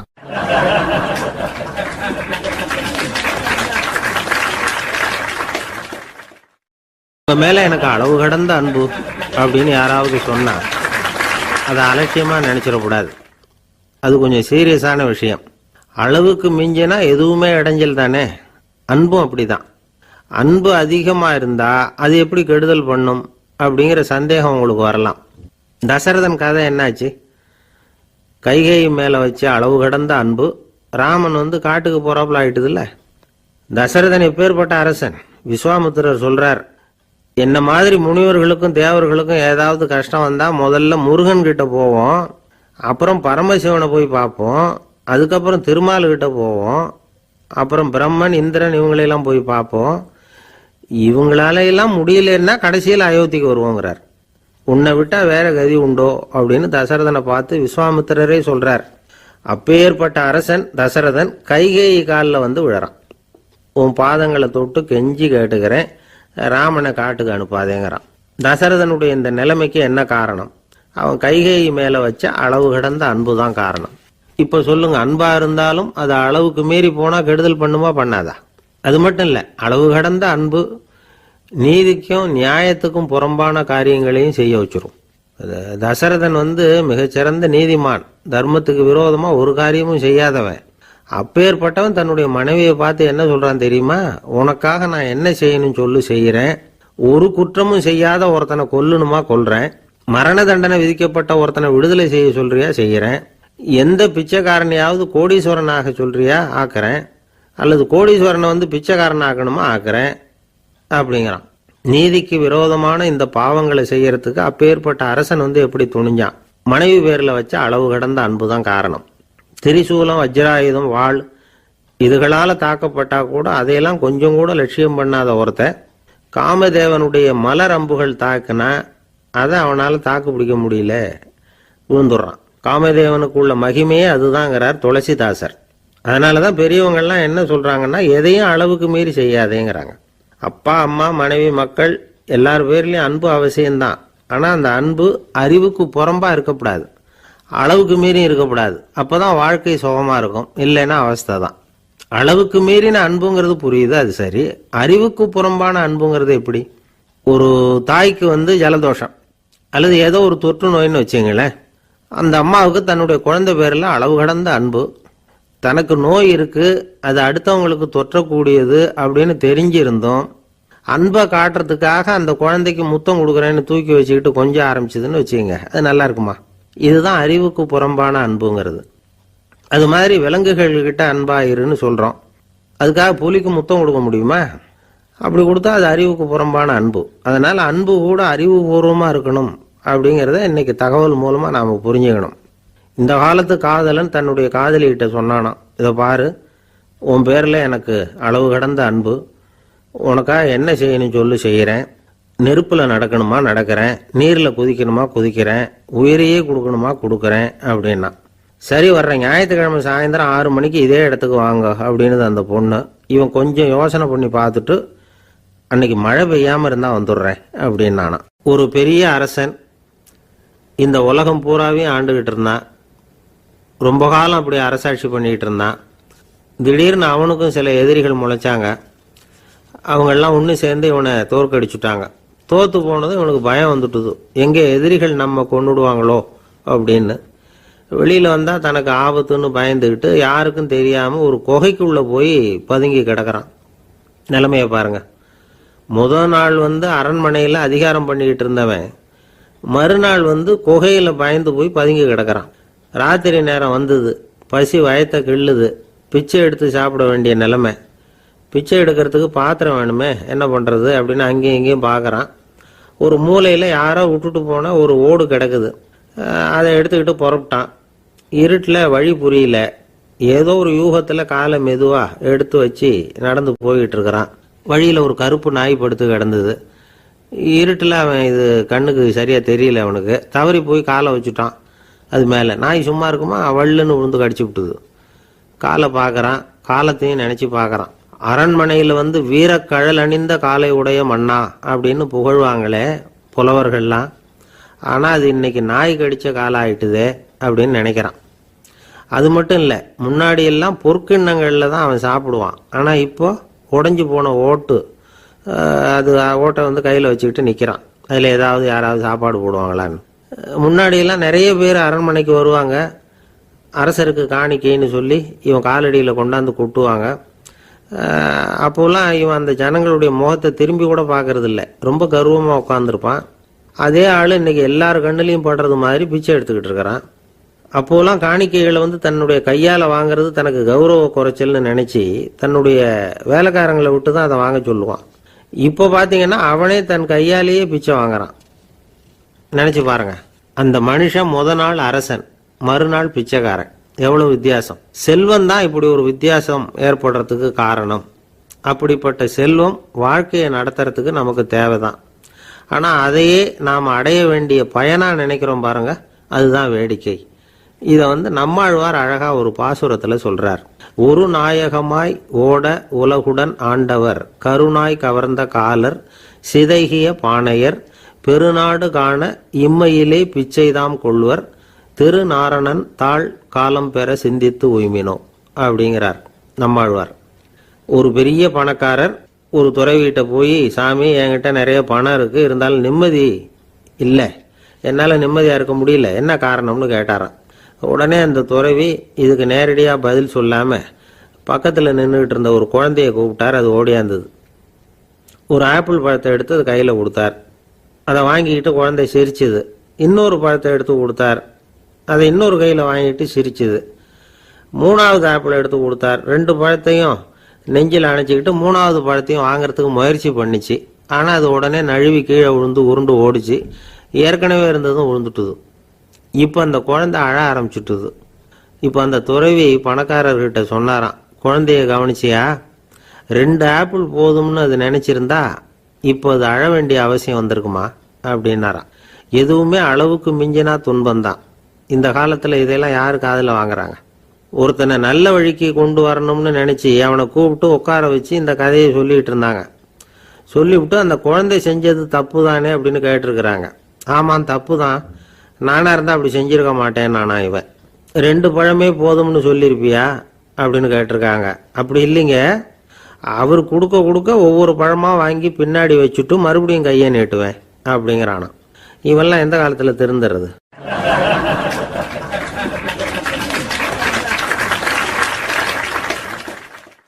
ஒரு பெரிய தத்துவ சிந்தனையாளர் இருந்தார், சுவாங்சு அப்படின்னு பேர். அவருடைய மனைவி ஒரு நாள் திடீர்னு காலமாயிட்டாங்க. ஐயோ பாவம், அவர் ரொம்ப வருத்தப்படுவார், போய் ஆறுதலாக 4 வார்த்தை பேசிவிட்டு வரலாம் அப்படின்னு நினச்சிக்கிட்டு நிறைய பேர் அவரை தேடிட்டு வந்தாங்களாம். வந்தவங்களுக்கு ஆச்சரியம், ஏன்னா இவர் வருத்தப்பட்டுக்கிட்டு இருப்பார் அப்படின்னு தானே எதிர்பார்த்தாங்க. அப்படி இல்லை, தாளம் போட்டுக்கிட்டு உட்காந்துருக்கிறார். தாளத்துக்கு தகுந்த மாதிரி பாட்டு வேற பாடிக்கிட்டு இருக்கிறார். என்ன மனுஷன் அவர், கொஞ்சம் கூட கவலை இல்லாமல் இப்படி இருக்கிறாரு அப்படின்னு நினைச்சாங்க. ஒருத்தர் துணிஞ்சு அவர்கிட்ட கேட்டுவிட்டார், என்னங்க இது இப்படி அப்படின்னு. அதுக்கு அவர் என்ன சொன்னார் தெரியுமா? இதை பாருங்க, என்னுடைய மனைவி பிறக்கிறதுக்கு முன்னாடி அவளுக்கு உயிரும் கிடையாது, உடலும் கிடையாது. அதுக்கு பிறகுதான் உயிர் வந்தது, உடல் வந்தது, அந்த உருவம் வந்தது. இப்போ என்ன ஆச்சு? அந்த உருவமும் உயிரும் போயிட்டுது, அவ்வளவுதானே. வந்தது போயிட்டுது. இளவேனில் காலம், இலையுதிர் காலம், பனிக்காலம், இப்படி பருவங்கள் மாறி மாறி வருது இல்லையா? அது மாதிரி பிறப்பும் இறப்பும் மாறி மாறி வருது. இது இயற்கை. இதுக்காக அழுதா அது எப்படி அப்படின்னாராம். ஞான தெளிவு அடைஞ்சவங்களுக்கு எல்லாமே சுகம்தான். திருவள்ளுவரும் அதைத்தான் சொல்றார், உறங்குவது போலும் சாக்காடு, உறங்கி விழிப்பது போலும் பிறப்பு. தூங்குறதுக்கெல்லாம் நாம் வருத்தப்பட்டுக்கிட்ட இருக்கிறோமா? இன்னைக்கு தூங்க வேண்டியிருக்குதே, இன்னும் கொஞ்சம் நேரத்தில் நான் தூங்க வேண்டியிருக்கு அப்படின்னு சொல்லி யாராவது அழுதுகிட்டு இருப்பாங்களா? அதனால் இந்த உலக வாழ்க்கையினுடைய இயல்பை யதார்த்தத்தை நாம் தெளிவாக புரிஞ்சுக்கணும். அப்படி புரிஞ்சுக்கிட்டா நாம் கவலை இல்லாமல் வாழ முடியும். ஒரு வயசான தாத்தா பாட்டி 60 வருஷத்துக்கு முன்னாடி அவங்களுக்கு கல்யாணம் ஆச்சு. ஒன்றாவே வாழ்ந்தாங்க, ஒன்றாவே இறந்து போனாங்க. இப்போ அவங்க 2 பேரும் சொர்க்கத்துக்கு போய் சேர்ந்தாங்க. அங்கே எல்லா வசதியும் இருந்தது. ஒரு பெரிய பங்களாவே இவங்களுக்கு ஒதுக்கி கொடுத்தாங்களாம். இதுக்கு எவ்வளவு வாடகைன்னு கேட்டார் தாத்தா. வாடகையெல்லாம் கிடையாது, இலவசம் அப்படின்னார் அங்கே இருந்தவர். அந்த வீட்டுக்கு பின்னாடி ஒரு பெரிய புல்வெளி இருந்தது. இதில் விளையாட ஏதாவது கட்டணம் உண்டான்னு கேட்டிருக்கார் தாத்தா. அதெல்லாம் ஒன்றும் கிடையாது, பணம்லாம் கட்ட வேண்டியதில்லை அப்படின்னார் அவர். பக்கத்தில் ஹோட்டல் மாதிரி ஒரு பெரிய கட்டடம், உள்ள சாப்பாட்டு மேஜைகள், அது மேலே விதவிதமான பலகாரங்கள். சாப்பாட்டுக்கெல்லாம் எவ்வளவு அப்படின்னு விசாரிச்சாராம் தாத்தா. அதுதான் சொன்னேனே, இங்கே எல்லாமே இலவசம்தான், எது வேணும்னாலும் சாப்பிட்லாம், எவ்வளவு வேணும்னாலும் சாப்பிட்லாம் அப்படின்னாரா. நீங்கள் சொல்கிறீங்க அப்படி, ஆனால் நான் சர்க்கரை சேர்த்துக்கக்கூடாது, உப்பு சேர்த்துக்கக்கூடாது, பாட்டி கையால் எப்பவும் பத்திய சாப்பாடு தான் அப்படின்னாராம் தாத்தா. இதை பாருங்கள், இங்கே உங்களுக்கு அந்த கவலையும் வேண்டியதில்லை. இங்கே நீங்கள் ஸ்வீட்டு சாப்பிட்லாம், காரம் சாப்பிட்லாம், உங்களுக்கு எந்த நோயும் வராது அப்படின்னாராம் அங்கே சொர்க்கத்தில் இருந்தவர். இதை கேட்ட உடனே அந்த தாத்தா பக்கத்தில் நின்ன பாட்டியை பார்த்து கத்தினாராம், அடி பாவி, எல்லாத்தையும் கெடுத்துட்டியே, நீ எனக்கு பத்திய சாப்பாடு போடாமல் கண்டதை திங்க விட்டுருந்தா 10 வருஷத்துக்கு முன்னாடியே நான் இங்கே சேர்ந்துருப்பேனே அப்படின்னாராம்.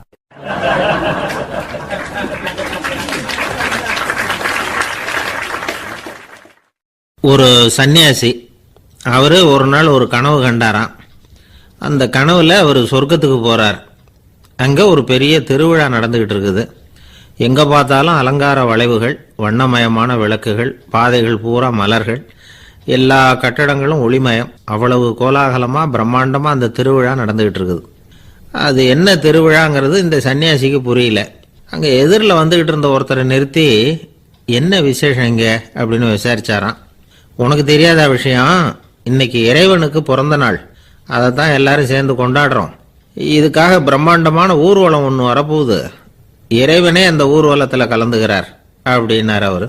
உடனே அந்த சன்னியாசி ஒரு மரத்து நிழல்ல ஒதுங்கி நின்றுக்கிட்டார். ஊர்வலம் வந்துகிட்டு இருக்குது. முதல்ல ஒரு குதிரை வந்துகிட்டு இருக்கு. அது மேலே ஒருத்தர் உட்காந்துருக்கிறார். அவருக்கு பின்னாடி நிறைய பேர் கூட்டமாக வந்துகிட்டு இருக்கிறாங்க. இவ்வளவு கூட்டம் இவர் பின்னாடி வருதே, யார் இவர் அப்படின்னு கேட்டார். ஒரு மதத்தின் பெயரை சொல்லி, இவர் அந்த மதத்தின் தலைவர், அவரை பின்பற்றுகிற மக்கள் கூட்டம் பின்னாடி வந்துகிட்டு இருக்குது அப்படின்னு விவரம் சொல்லியிருக்கிறாங்க. இவங்களுக்கு அடுத்தபடியா இன்னொரு குதிரையில் ஒருத்தர் வந்துகிட்டு இருக்கிறார். அவருக்கு பின்னாடி ஏகப்பட்ட கூட்டம். இவர் யாருங்க அப்படின்னு கேட்டிருக்கார் சன்னியாசி. அங்கே இருக்கிறவங்க விவரம் சொல்லியிருக்கிறாங்க. இன்னொரு மதத்தின் பெயரை சொல்லி, இவர் அந்த மதத்தினுடைய தலைவர், அவர் வழியை பின்பற்றுகிறவர்கள் அவர் பின்னாடி கூட்டமாக வந்துகிட்டு இருக்கிறாங்க அப்படின்ட்டு இருக்காங்க. இப்படி ஒவ்வொருத்தராக குதிரை மேலே வந்துக்கிட்டே இருக்கிறாங்க. அவங்கள பின்பற்றியும் ஒவ்வொரு கூட்டம் வந்துக்கிட்டே இருக்குது. அந்த பெரிய ஊர்வலம் அது பாட்டுக்கு போய்கிட்டு இருக்குது. கடைசியாக அது முடிஞ்சது ரொம்ப நேரம் கழித்து. அதுக்கப்புறம் கொஞ்சம் நேரம் கழித்து ஒரு வயசான ஆள் குதிரை மேலே வந்துக்கிட்டு இருக்கிறார். ஆனால் அவருக்கு பின்னாடி யாருமே இல்லை. அவர் பரிதாபமாக தனியாக வந்துக்கிட்டு இருக்கிறார். அவர் அந்த ஊர்வலத்தை சேர்ந்தவரா இல்லையாங்கிறதே தெரியல. இவர் யார், இவர் ஏன் இப்படி தனியாக வந்துக்கிட்டு இருக்கிறார் அப்படின்னு கேட்டிருக்கார் அந்த சன்னியாசி. என்னது இப்படி கேட்குறீங்க? இவர் தான் கடவுள். இவருக்காக தான் இன்னைக்கு இந்த ஊர்வலமே நடக்குது. இவருக்கு தான் இன்னைக்கு பிறந்த நாள். முன்னாடி போகிற ஊர்வலம் பூரா இவருடைய பிறந்த நாளை கொண்டாடுறதுக்காக தான் அப்படின்ட்டு இருக்காங்க. இதை கேட்டதும் அந்த சன்னியாசிக்கு திடுக்குன்னு தூக்கி போட்டிருக்கு. இது வரைக்கும் கனவு கண்டுகிட்டு இருந்தவர் முடிச்சுக்கிட்டார். அதுக்கப்புறம் தான் யோசிச்சு பார்த்துருக்கார். உண்மைதான், மக்கள் எல்லாரும் பக்தி மார்க்கத்தில் போகிறதா நினச்சிக்கிட்டு பாதை மாறி போயிட்டு இருக்கிறாங்க. கடவுளை பின்பற்றுவதாக நினைக்கிறாங்க பக்தர்கள். ஆனால் கடவுளுக்கு பின்னாடி யாருமே இல்லை. இன்னமும் இயல்பாக இதை பற்றி யோசிச்சு பார்த்தா, உண்மைக்கு பின்னாடி தான் நான் போய்கிட்டு இருக்கேன் அப்படின்னு நிறைய பேர் சொல்கிறாங்க. ஆனால் அந்த உண்மை அனாதையாக போய்கிட்டு இருக்குது. அப்படி ஆயிட்டுது உலகம். இந்த காலத்துலேயும் ஒரு ஊர்வலம், ஒரு பெரிய மனுஷருக்கு பிறந்த நாள் விழா. அவர் குதிரை மேலே ஏறி முன்னாடி போயிட்டு இருக்கிறார். அவருக்கு பின்னாடி ஒரு 100 பேர் தொண்டர்கள் அவங்க பாட்டுக்கு போகிறாங்க. எல்லாம் பணம் கொடுத்து ஏற்பாடு பண்ணவங்க. எல்லாம் பணம் வாங்கிட்டு பின்னாடி போயிட்டு இருக்கிறாங்க. கொஞ்சம் தூரம் நடந்ததும் கால் வலிக்க ஆரம்பிச்சுட்டுது. ஒவ்வொருத்தராக அப்படியே ஒதுங்க ஆரம்பிச்சுட்டாங்க. அதான் முன்னாடியே பணம் கிடைச்சிட்டுதே, இனிமேல் ஒதுங்கினா என்னன்னு ஒதுங்கிட்டாங்க. ஒரு கட்டத்தில் குதிரையில் போகிறவர் தற்செயலாக திரும்பி பார்க்குறாரு. பின்னாடி யாருமே இல்லை. எல்லாரும் ஓடி போயிட்டாங்க. ஒரே ஒரு ஆள் மட்டும் ரொம்ப விசுவாசமாக பின்னாடி நடந்து வந்துக்கிட்டு இருந்தான். ஏன்ப்பா நீ மட்டும் வந்துக்கிட்டு இருக்கிறியே, நீ வீட்டுக்கு போகலையான்னு கேட்டிருக்காரு அவர். நீங்கள் அந்த குதிரையையும் அதுக்குள்ள வாடகை பணத்தையும் கொடுத்துட்டீங்கன்னா நானும் போயிடுவேன் அப்படின்னு நானாம் இந்த ஆள்.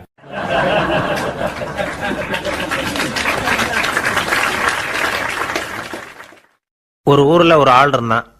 தையல் கடை வச்சுருந்தான். அவங்கிட்ட ஒருத்தன் ஒரு சட்டை துணி எடுத்து கொடுத்து தைக்க சொல்லியிருந்தான். வர்ற சனிக்கிழமை வா, வாங்கிட்டு போ அப்படின்னு அவன் சொல்லியிருந்தான். அதே மாதிரி இவன் வந்தான். அவன் தச்சு வச்சிருந்த சட்டையை கொடுத்தான். இவன் வாங்கி அங்கேயே போட்டு பார்த்தான். கை நீளம் ஒன்றுக்கு ஒன்று வித்தியாசமாக இருந்தது. வலது கை இடது பக்கத்தை விட நீளம் குறைச்சலாக இருந்தது. அவன் முணுமுணுக்க ஆரம்பிச்சுட்டான். என்ன இது இப்படி தைச்சுட்டியேன்னு. இதுக்கு அவன் சொன்னான், ஐயையோ இதுக்காகவா சங்கடப்படுறீங்க, வலது கையை மட்டும் கொஞ்சம் உள்ளே இழுத்தாப்புல வச்சுக்கிட்டீங்கன்னா சரியாக போகுது. மற்றபடி அந்த சட்டையில் உள்ள கலை அம்சத்தை கவனிங்க. எவ்வளோ அற்புதமாக தைச்சிருக்கேன் பாருங்கள். ஒரு சின்ன குறைய இப்படிலாம் பொருட்படுத்த வேண்டியதில்லை. நான் சொன்னது மாதிரி கையை கொஞ்சம் உள்ளே இழுத்தது மாதிரி வச்சுக்கிட்டு நடந்து போங்க, ஜோராக இருக்கும் அப்படின்னா. அவனும் யோசித்து பார்த்தான். சரியான யோசனையாக தான் தோணுச்சு. கொஞ்சம் முயற்சி பண்ணி வலது கையை கொஞ்சம் உள்ளே இழுத்து சட்டை சரியாக இருக்கிறது மாதிரி பண்ணிட்டான். இப்போ மறுபடியும் ஒரு பிரச்சனை. வலது கையை உள்ளே இழுத்த மாதிரி அப்படியே வச்சுக்கிட்டதும் முதுகு பக்கம் கொஞ்சம் துணி தளர்த்தியாக தொங்குறது மாதிரி தெரிஞ்சுது. என்ன இது, முதுகு பக்கம் துணி குவிஞ்சுட்டுதே, தொங்குதே அப்படின்னா மறுபடியும், அடடா இதுக்காகவா கவலைப்படுறீங்க, உடம்பு அதுக்கு தகுந்த மாதிரி கொஞ்சம் வளைச்சிக்கிட்டா சரியாக போடுது. இதுக்காக அந்த அழகான தையலை பிரித்து அதில் உள்ள கலை அம்சத்தை கெடுக்கிறதுக்கு என் மனசு இடம் தரல. எவ்வளவுக்கு தளர்த்தியாக இருக்கோ அவ்வளவுக்கு கொஞ்சம் உடம்ப வளைச்சி அப்படி குனிஞ்சது மாதிரி போங்க போதும் அப்படின்னா. அதுவும் நல்ல யோசனையாக தான் பட்டுது இவனுக்கு. சரின்னு சொல்லிவிட்டு புறப்பட்டான். தெருவில் இறங்கினான். கையை கொஞ்சம் உள்ளே இழுத்தான். உடம்ப கொஞ்சம் முன்னால் வளைச்சான். சட்டைக்கு தகுந்த மாதிரி உடம்ப பண்ணிக்கிட்டான். மெதுவாக நடந்து போகிறான். இப்போ எதிரில் இன்னொருத்தன் வரான். இவனை பார்க்குறான். இவன் போட்டிருக்கிற சட்டையை பார்க்குறான். ஆஹா அற்புதம்ங்கிறான்.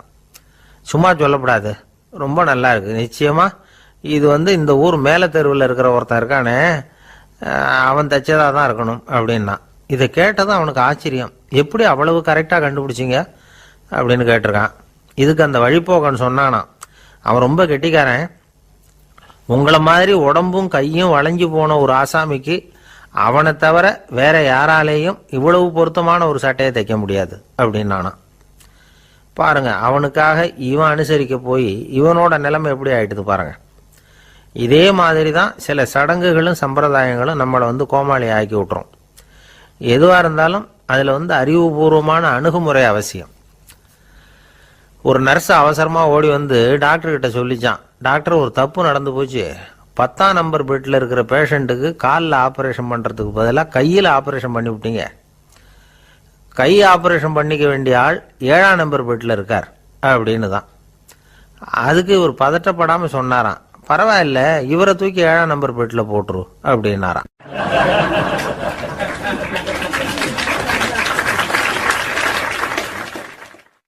ஒரு மாணவனை பார்த்தேன். என்ன தம்பி படிப்புலாம் எப்படி இருக்குது அப்படின்னு விசாரித்தேன். அவன் ரொம்ப அழுத்துக்கிட்டான். நான் நல்லா தான் சார் படிக்கிறேன், இருந்தாலும் புத்தியில் சரியாக ஏற மாட்டேங்குது சார் அப்படின்னா. சரி, இவனும் நம்ம ரகம்தான் அப்படின்னு சொல்லி முடிவு பண்ணிக்கிட்டோம். கல்வி கற்கக்கூடிய ஒரு மாணவன் சம்பந்தப்படுற புத்திகள் பல வகை. அதை பற்றி ஒரு பெரியவர் விளக்கி இருக்கிறார். மிருத்து புத்தின்னு ஒன்று இருக்குதான். மிருத்துன்னா மண்ணு. மண்ணால் செவரு கட்டுறோம்ல, மண் சுவரில் ஆணி அடிக்கிறதும் சுலபம், அதை பிடுங்கி எடுக்கிறதும் சுலபம். அது மாதிரி சில பேர் குரு சொல்லி கொடுக்கறத சுலபமாக கேட்டு தெரிஞ்சு வச்சுக்குவாங்க, கொஞ்ச நேரத்தில் சுலபமாக மறந்தும் போயிடுவாங்க. இது மிருத்து புத்தின்னு பேர், மண் புத்தி. தாரு புத்தின்னு ஒன்று உண்டான். தாருன்னா மரம். அதில் பச்சை மரத்தில் ஆணி அடிக்கிறது சுலபம், ஆனால் அதை எடுக்கிறது கஷ்டம். அது மாதிரி ஆசிரியர்கிட்ட இருந்து கேட்டதை கவனமாக மனசில் பதிய வச்சுக்கிட்டு அதை மறக்காமல் இருக்கிறது தாரு புத்தி. பட்ட மரமாக இருந்தால் அதில் ஆணி அடிக்கிறதும் கஷ்டம், அடிக்கிற ஆணியும் சீக்கிரம் நழுவிடும். அது மாதிரி கேட்குற விஷயம் மனசில் பதியறதும் கஷ்டம். அப்படியே பதிஞ்சாலும் அது நீடிச்சிருக்கிறதும் கஷ்டம், கொஞ்ச காலத்தில் மறந்துடும். இன்னொரு வகை புத்தி ஒன்று உண்டு, அதுக்கு பேர் சிலா புத்தின்னு பேர். சிலான்னா கல். ஒரு கருங்கல்லில் 4 துளையை போட்டு ஒரு துளையில உளிய வச்சு அடிச்சா மற்ற துளை வழியாகவும் பிளந்து கல் 2ஆயிடும். அது மாதிரி சந்தியான இடங்கள்ல குறிப்பா ஒரு பொருளை சொன்னா அதை வச்சுக்கிட்டு மற்றதையும் தெரிஞ்சுக்கிறது, அது சிலா புத்தின்னு பேர். வேணு புத்தின்னா என்ன தெரியுமா? வேணுன்னா மூங்கில். மூங்கில் கணுவில் ஒரு பக்கம் உளிய வச்சு அடிச்சா 2 பக்கமும் பிளந்துரும். அது மாதிரி ஒரு செய்தியை கேட்டுக்கிட்டு இருக்கிறப்பவே அதோட முன்பின் தொடர்களையும் தெரிஞ்சுக்கணும், அது வேணு புத்தி. தைல புத்தின்னு ஒன்று உண்டு. தைலம்ங்கிறது எண்ணெய். தண்ணியில் ஒரு துளி எண்ணெயை விட்டா அது தண்ணி பூரா பரவி போடுதுல்ல, அது இப்படி பரவுறது மாதிரி ஆசிரியர் சுருக்கமாக ஒரு கருத்தை சொன்னால் அதை வச்சுக்கிட்டு பூரா விஷயங்களையும் தெரிஞ்சுக்கணும், அது தைல புத்தி. கற்பூர புத்தின்னு ஒன்று கேள்விப்பட்டிருக்கோம். அது எப்படின்னா, கற்பூரம் தீ பட்ட உடனே பிடிச்சிக்கும். ஆசிரியர் சொன்ன உடனே நுண்ணறிவோட பாடங்களை புரிஞ்சுக்கிறது இந்த வகை புத்தி. கரி புத்தின்னு ஒன்று. அது எப்படின்னா, கரியில் நெருப்பை வச்சு விசிறிய பிறகு அதுக்கப்புறம் அது கறி நெருப்பாகும். அது மாதிரி காலம்பரை சாயந்தர வேலைகளில் ஆசிரியர் பாடம் சொல்லி கொடுப்பார், அதை கொண்டு புரிஞ்சுக்கிறது இந்த வகை. கதலித்தண்டு புத்தின்னு ஒன்று சொல்லுவாங்க. கதலிங்கிறது வாழை மரம். வாழைத்தண்டில் தீ வைக்கிறது எவ்வளவு சிரமமோ அவ்வளவு சிரமத்தோட கல்வி கற்கிறது கதலித்தண்டு புத்தி. இதை தவிர இன்னும் சில வகையான மாணவர்களை கூட அடையாளம் காட்டுறாங்க. ஆசிரியர் சொன்னதில் நல்லதை மட்டும் எடுத்துக்கிறவன் அன்னம். ஆசிரியர் கிடைச்ச இடத்துல பாடத்தை கேட்டுக்கிட்டு பிறகு தனியாக உட்காந்து சிந்திக்கிறவன் பசு. பசுமாடு அப்படி தானே, புல்லு கண்ட இடத்துல மேயும், அதுக்கப்புறம் நிதானமாக அசை போட்டுக்கும். ஆசிரியர் சொன்னதை தவிர வேற எதையும் சொல்ல முடியாதவன் கிளி. பல இடங்களில் பாடங்கள் கேட்டு கடைசியில் ஒன்றும் புரியாமல் போகிறவன் ஆடு. ஆடு ஒரு செடியில் வயிறார மேயாது, ஒரே செடியில். இக்கரைக்கு அக்கறை பச்சைன்னா அங்கேயும் இங்கேயும் அலைஞ்சிக்கிட்டே இருக்கும். சில பேருக்கு எருமைன்னு பேர். எருமை எப்படின்னா, குளத்து நீரை கலக்கி தான் குடிக்கும். அது மாதிரி ஆசிரியர் மனசை நோக செய்து பயில்கிற மாணவர்கள்லாம் இந்த ரகம். இவ்வளவுலாம் இருந்தாலும் இந்த காலத்து மாணவர்கள்லாம் ஒரு தனி ரகம். ஒரு ஆசிரியர் வகுப்புல பாடம் நடத்திக்கிட்டு இருந்தார். இலக்கண வகுப்பு. இறந்த காலம், நிகழ்காலம், எதிர்காலம், past tense, present tense, future tense, இதை பற்றிலாம் பாடம் நடத்துகிறார். எல்லாம் சொல்லி கொடுத்துட்டு இப்போ நான் ஒரு வாக்கியம் சொல்லுவேன், அது என்ன காலம் அப்படிங்கிறத நீங்கள் சொல்லணும்னார் ஆசிரியர். சரின்னாங்க மாணவர்கள்லாம். நான் நாளைக்கும் பாடம் நடத்த போகிறேன், இது என்ன காலம் அப்படின்னு கேட்டார் ஆசிரியர். அதாவது நான் நாளைக்கும் பாடம் நடத்த போகிறேன், இந்த வாக்கியம் என்ன காலம்னு கேட்டார். ஒரு பையன் மெதுவாக எழுந்திரிச்சு சொன்னான், இது எங்க போதாத காலம் சார் அப்படின்னு சொல்லிவிட்டு உட்காந்துட்டானா.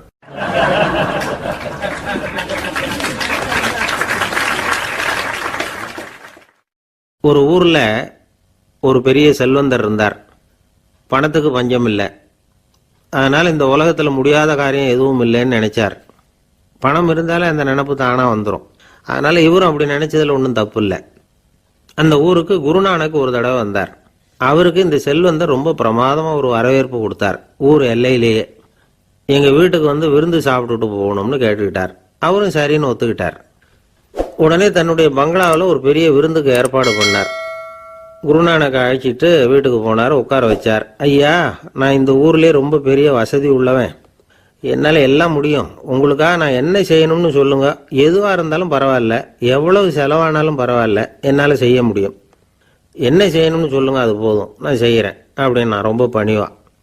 இதை கேட்டதும் குருநானக் சிந்திச்சார் கொஞ்ச நேரம். அதுக்கப்புறம் தன்னோட சட்டை பைக்குள்ள கையை விட்டு ஒரு பழைய ஊசி ஒன்று எடுத்தார். அந்த செல்வந்தர்கிட்ட கொடுத்தார். இதை பாருங்க, இவ்வளவு தூரம் நீங்கள் கேட்கறதுனால சொல்கிறேன், எனக்கு நீங்கள் செய்ய வேண்டிய உதவி இதுதான்னார். ஊசியை கையில் வாங்கிக்கிட்டு இது என்ன செய்யணும்னு சொல்லுங்க அப்படின்னார் அவர். நீங்கள் செய்ய வேண்டியது என்னன்னா, இந்த ஊசியை பத்திரமா வச்சிருக்கணும். நாம் 2 பேரும் இறந்து போனதுக்கு பின்னாடி இன்னொரு உலகத்தில் நாம் சந்திக்கக்கூடிய வாய்ப்பு இருக்குது. அப்போ இந்த ஊசியை என்கிட்ட கொண்டாந்து கொடுக்கணும். இதுதான் நீங்கள் எனக்காக செய்ய வேண்டிய உதவி அப்படின்னார் குருநானக் லேசாக சிரிச்சுக்கிட்டே. இதை கேட்ட உடனே இந்த பெரியவர் முழிக்க ஆரம்பிச்சிட்டார். அது எப்படிங்க, நான் சாகிறப்ப எப்படி இந்த ஊசியை எடுத்துக்கிட்டு இன்னொரு உலகத்துக்கு வர முடியும்னார். ஊசி மாதிரி ஒரு சின்ன பொருளை கூட இந்த உலகத்தை விட்டு நாம் போகிறப்ப எடுத்துகிட்டு போக முடியாதுங்கிறப்போ உங்களோட செல்வத்தையெல்லாம் எப்படி அங்கே எடுத்துகிட்டு வர போகிறீங்க அப்படின்னு கேட்டார் குருநானக். அதுக்கப்புறம் தான் அந்த பெரியவர் யோசிக்க ஆரம்பிச்சாராம். குருநானக் சொல்கிறார், இதை பாருங்க, நாம் செய்கிற நல்லது கெட்டது தான் கடைசி வரைக்கும் நம்ம கூட இருக்கும். அடுத்தவங்க நல்லா இருக்கணுங்கிறதுக்காக பொருளை செலவு செய்யணும். அப்படி செய்யலைன்னா எந்த பிரயோஜனமும் இல்லை அப்படின்னார். அதுக்கப்புறம் தான் அந்த செல்வந்தரின் அறிவு கண் திறந்து தான். உடனே குருநானக்கை வணங்கினார். ஐயா, என்கிட்ட இருந்த ஆணவம் போயிட்டுது, இனிமே என்கிட்ட இருக்கிற செல்வத்தை நல்ல வழியில செலவழிப்பேன் அப்படின்னாராம். நம்ம கிட்ட இருக்கிற பணம் எப்பவும் நம்ம கூடவே வந்துகிட்டு இருக்காதுங்கிறதுக்கு இது ஒரு உதாரணம். அதுக்காக நாம் பணம் சேர்க்கறத பற்றி கவலைப்பட வேண்டியதில்லை, பேசாமல் படுத்து தூங்கிட்டு இருந்தா போதும் அப்படின்னு இதுக்கு அர்த்தம் பண்ணிக்கப்படாது. முறையான வழியில் பணம் சேர்க்கணும், அதை முறையான வழியில் செலவு பண்ணணும். அதனால் ஏற்படக்கூடிய மன நிறைவு இருக்கு பாருங்க, அது அனுபவிச்சவங்களுக்கு தான் தெரியும். சொர்க்கத்துக்கு போகிறவங்க இங்கேருந்து பணத்தை எடுத்துகிட்டு போக முடியாது. ஆனால் நம்ம செல்வத்தை இங்கே மற்றவங்களுக்கு பயன்பட செய்து அதனால் ஏற்படுற புண்ணியம் இருக்கு பாருங்க, அதை எடுத்துகிட்டு போக முடியுமா. இதுதான் ஆன்மீகவாதிகள்லாம் சொல்கிற கருத்து. ஜான் நியூட்டன் ஒருத்தர், அவர் சொன்னார், நான் எப்போவாவது சொர்க்கத்துக்கு போய் சேர்ந்தேன்னா அங்கே 3 அதிசயங்களை பார்ப்பேன்னார். என்னன்னு கேட்டாங்க. நான் யார் யார் இருக்க மாட்டாங்கன்னு நினச்சிக்கிட்டு இருந்தேனோ அவங்களில் சில பேர் அங்கே இருப்பாங்க, அது ஒரு பெரிய அதிசயம்னார். சரி, அடுத்தது என்ன? 2வது அதிசயம் என்னன்னா, அங்கே இருப்பாங்கன்னு நான் எதிர்பார்த்த சில பேர் அங்கே இருக்க மாட்டாங்க அப்படின்னார். சரி, 3வது பெரிய ஆச்சரியம் என்ன அப்படின்னா, நான் அங்கே இருக்க பாருங்க, அதுதான் அந்த 3வது அதிசயம் அப்படின்னாராம்.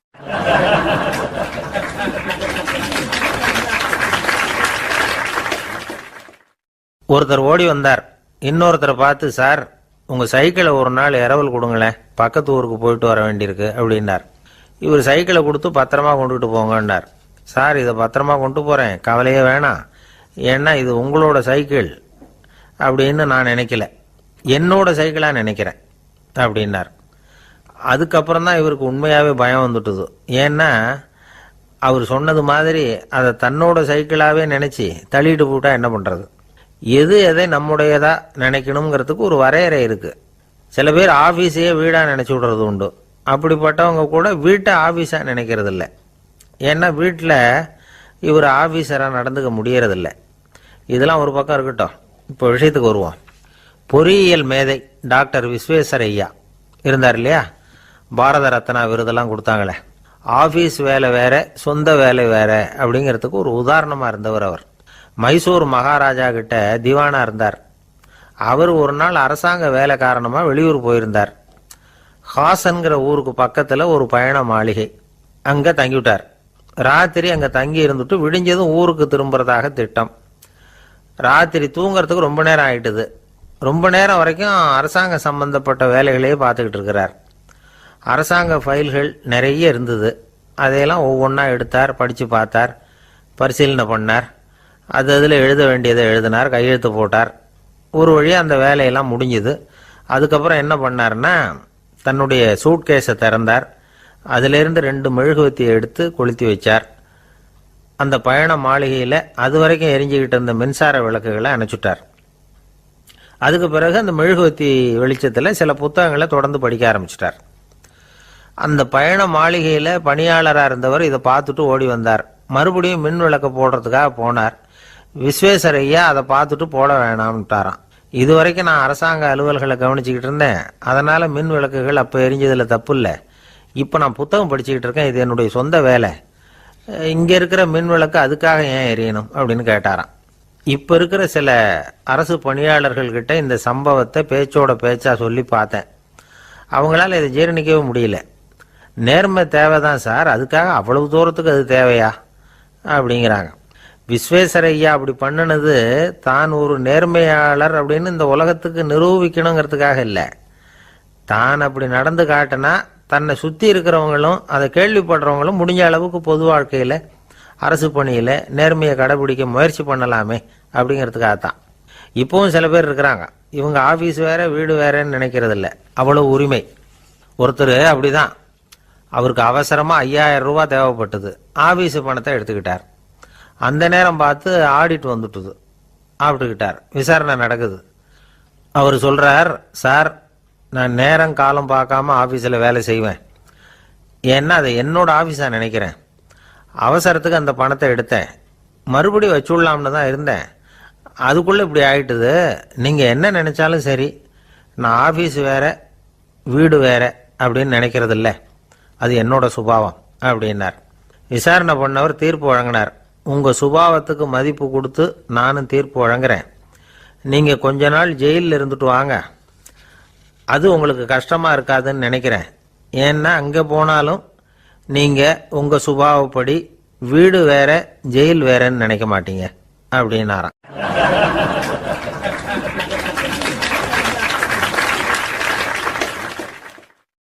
திபேத் நாட்டில் புத்த மடாலயங்கள் நிறைய உண்டு. அதுக்கு ஒரு தலைமையகமும் உண்டு. அது இந்த திபேத் தலைநகரம் லாசாவில் இருக்குது. ரொம்ப காலத்துக்கு அப்பால் அதை பற்றிலாம் நிறைய விவரங்கள் எழுதி வச்சிருக்கிறாங்க. அது இப்போவும் நமக்கு கிடைக்குது. அதாவது ரொம்ப தூரத்துக்கு அந்தாண்ட மலைகளுக்கு நடுவில் ஒரு கிளை மடாலயம். அந்த மடத்தின் தலைவருக்கு வயசாயிட்டு தான். அதனால் தலைமை பொறுப்பை வேற ஒருத்தர்கிட்ட ஒப்படைக்கலாம் அப்படின்னு முடிவு பண்ணாராம். உடனே ஒரு லாமாவை கூப்பிட்டார். அவர் மூலமாக தலைமை மடாலயத்துக்கு செய்தி அனுப்புனார், பொருத்தமான வாரிசு ஒருத்தரை அனுப்பி வைக்கும்படியாக. அந்த வாலிப லாமா புறப்பட்டார். காடு மேடெல்லாம் நடந்து போகிறார். ரொம்ப நாள் கழித்து தலைமை பீடத்தை அடைஞ்சார். தலைமை குருக்கிட்ட விவரத்தை சொன்னார். தகுதியான ஒருத்தரை அனுப்பி வச்சா அழைச்சிட்டு போகிறேன் அப்படின்னார். சரி, நாளைக்கு காலையில் நீங்கள் அவங்க எல்லாரையும் அழைச்சிட்டு போகலாம்னார் அவர். அவங்க எல்லாரையுமா? அங்கே தேவைப்படுறது ஒருத்தர் தானே அப்படின்னார் இவர். ஆமான்னார். அப்புறம் ஏன் எல்லாரையும் அழைச்சிட்டு போக சொல்கிறீங்கன்னார். அது இப்போ உனக்கு புரியாது. நான் ஒரு 100 பிக்குகளை அனுப்புகிறேன், அதாவது பிக்ஷுகளை. அவ்வளவு பேரையும் அங்கே வச்சு சமாளிக்க முடியாது அப்படின்னார் இவர். இருந்தாலும் இப்போ அந்த தலைமை குரு என்ன சொன்னார்னா, அதை பற்றி கவலைப்படாத, நான் 100 பேரை அனுப்புகிறேன். அதில் 99 பேர் வழியிலேயே காணாமல் போடுவாங்க, ஒருத்தன் மட்டும்தான் வருவான். அவனும் அங்கே வந்து சேர்ந்துட்டானா நீ ரொம்ப கொடுத்து வச்சவன் அப்படின்னார். இவருக்கு ஒன்றும் புரியல. இருந்தாலும் மறுநாள் அந்த வாலிபல் ஆமா 100 பேரை அழைச்சிக்கிட்டு புறப்பட்டார். போகிற வழியிலேயே பல பேர் அங்கங்கே பிச்சுக்கிட்டு போயிட்டாங்க. அவர் சொன்னது மாதிரியே வழியில் அவங்க ஊர்கள் இருந்தது தான் காரணம். அப்பா அம்மாவை பார்த்துட்டு வரேன் அப்படின்னு கொஞ்சம் பேர் போனாங்க. சொந்த பந்தத்தை பார்த்துட்டு வரேன் அப்படின்னு கொஞ்சம் பேர். ஒரு வாரம் ஆச்சு. இப்போ மிஞ்சினது 10 பேர் தான். வழியில் ஒரு நகரம். அங்கே சில பிஷுக்கள் வந்து சந்திச்சாங்க. எங்கள் மடத்து தலைவர் இறந்துட்டார், உங்களில் யாராவது ஒருத்தர் எங்களுக்கு தலைவராக முடியுமா அப்படின்னு கேட்டாங்க. 10 பேரும் தயார். அதில் ஒருத்தரை அழைச்சிட்டு அவங்க போயிட்டாங்க. இன்னொரு ஊரில் சில பேர் வந்தாங்க, வழி மறிச்சாங்க. நில்லுங்க, எங்கள் மன்னர் மகளுக்கு திருமணம், அதை நடத்தி வைக்க 3 லாமாக்கள் தேவை அப்படின்னாங்க. இப்படி கொஞ்சம் கொஞ்சமாக எல்லாரும் காலி. கடைசியில் 2 பேரும் மிஞ்சினாங்க. அங்கே ஒரு இளம்பெண் எதிரில் வந்தா, எங்கள் அப்பா வேட்டைக்கு போயிருக்கிறாரு, இன்னும் திரும்பி வரல, வீட்டில் வேற யாரும் இல்லை, தனியாக இருக்க பயமாக இருக்குது, யாராவது ஒருத்தர் எனக்கு துணையாக இருக்கணும் அப்படின்னு கேட்டுக்கிட்டா. எங்கள் 2 பேரில் நீயே ஒருத்தரை தேர்ந்தெடுத்துக்கோ, இல்லைன்னா எங்களுக்குள்ள சண்டை வந்துடும் அப்படின்னாங்க. இப்போ மிஞ்சினவர் ஒருத்தர். அவருக்கும் ஒரு சோதனை வந்தது. ஒரு தர்க்கவாதி எதிரில் வந்தான். உன்னோட வாதம் பண்ணணும்னா, இவனோட வாதம் பண்ணுறேன், அது முடிய ரொம்ப காலம் ஆகலாம், தர்க்கத்தில் நான் ஜெயிச்சா அங்கே வரேன், இல்லைன்னா இவருடைய சீடனை ஆயிடுவேன் அப்படின்னார் அவர். கடைசியாக அழைக்க வந்த வாலிபலாமா மட்டும் வெறும் கையோடு திரும்பி போனார்.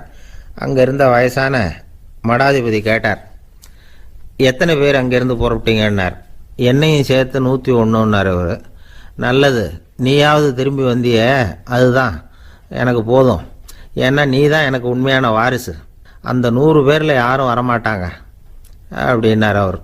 ஏன்னா அவருக்கு தெரியும் இவர் ஒருத்தர் தான் திரும்பி வருவாருங்கிறது.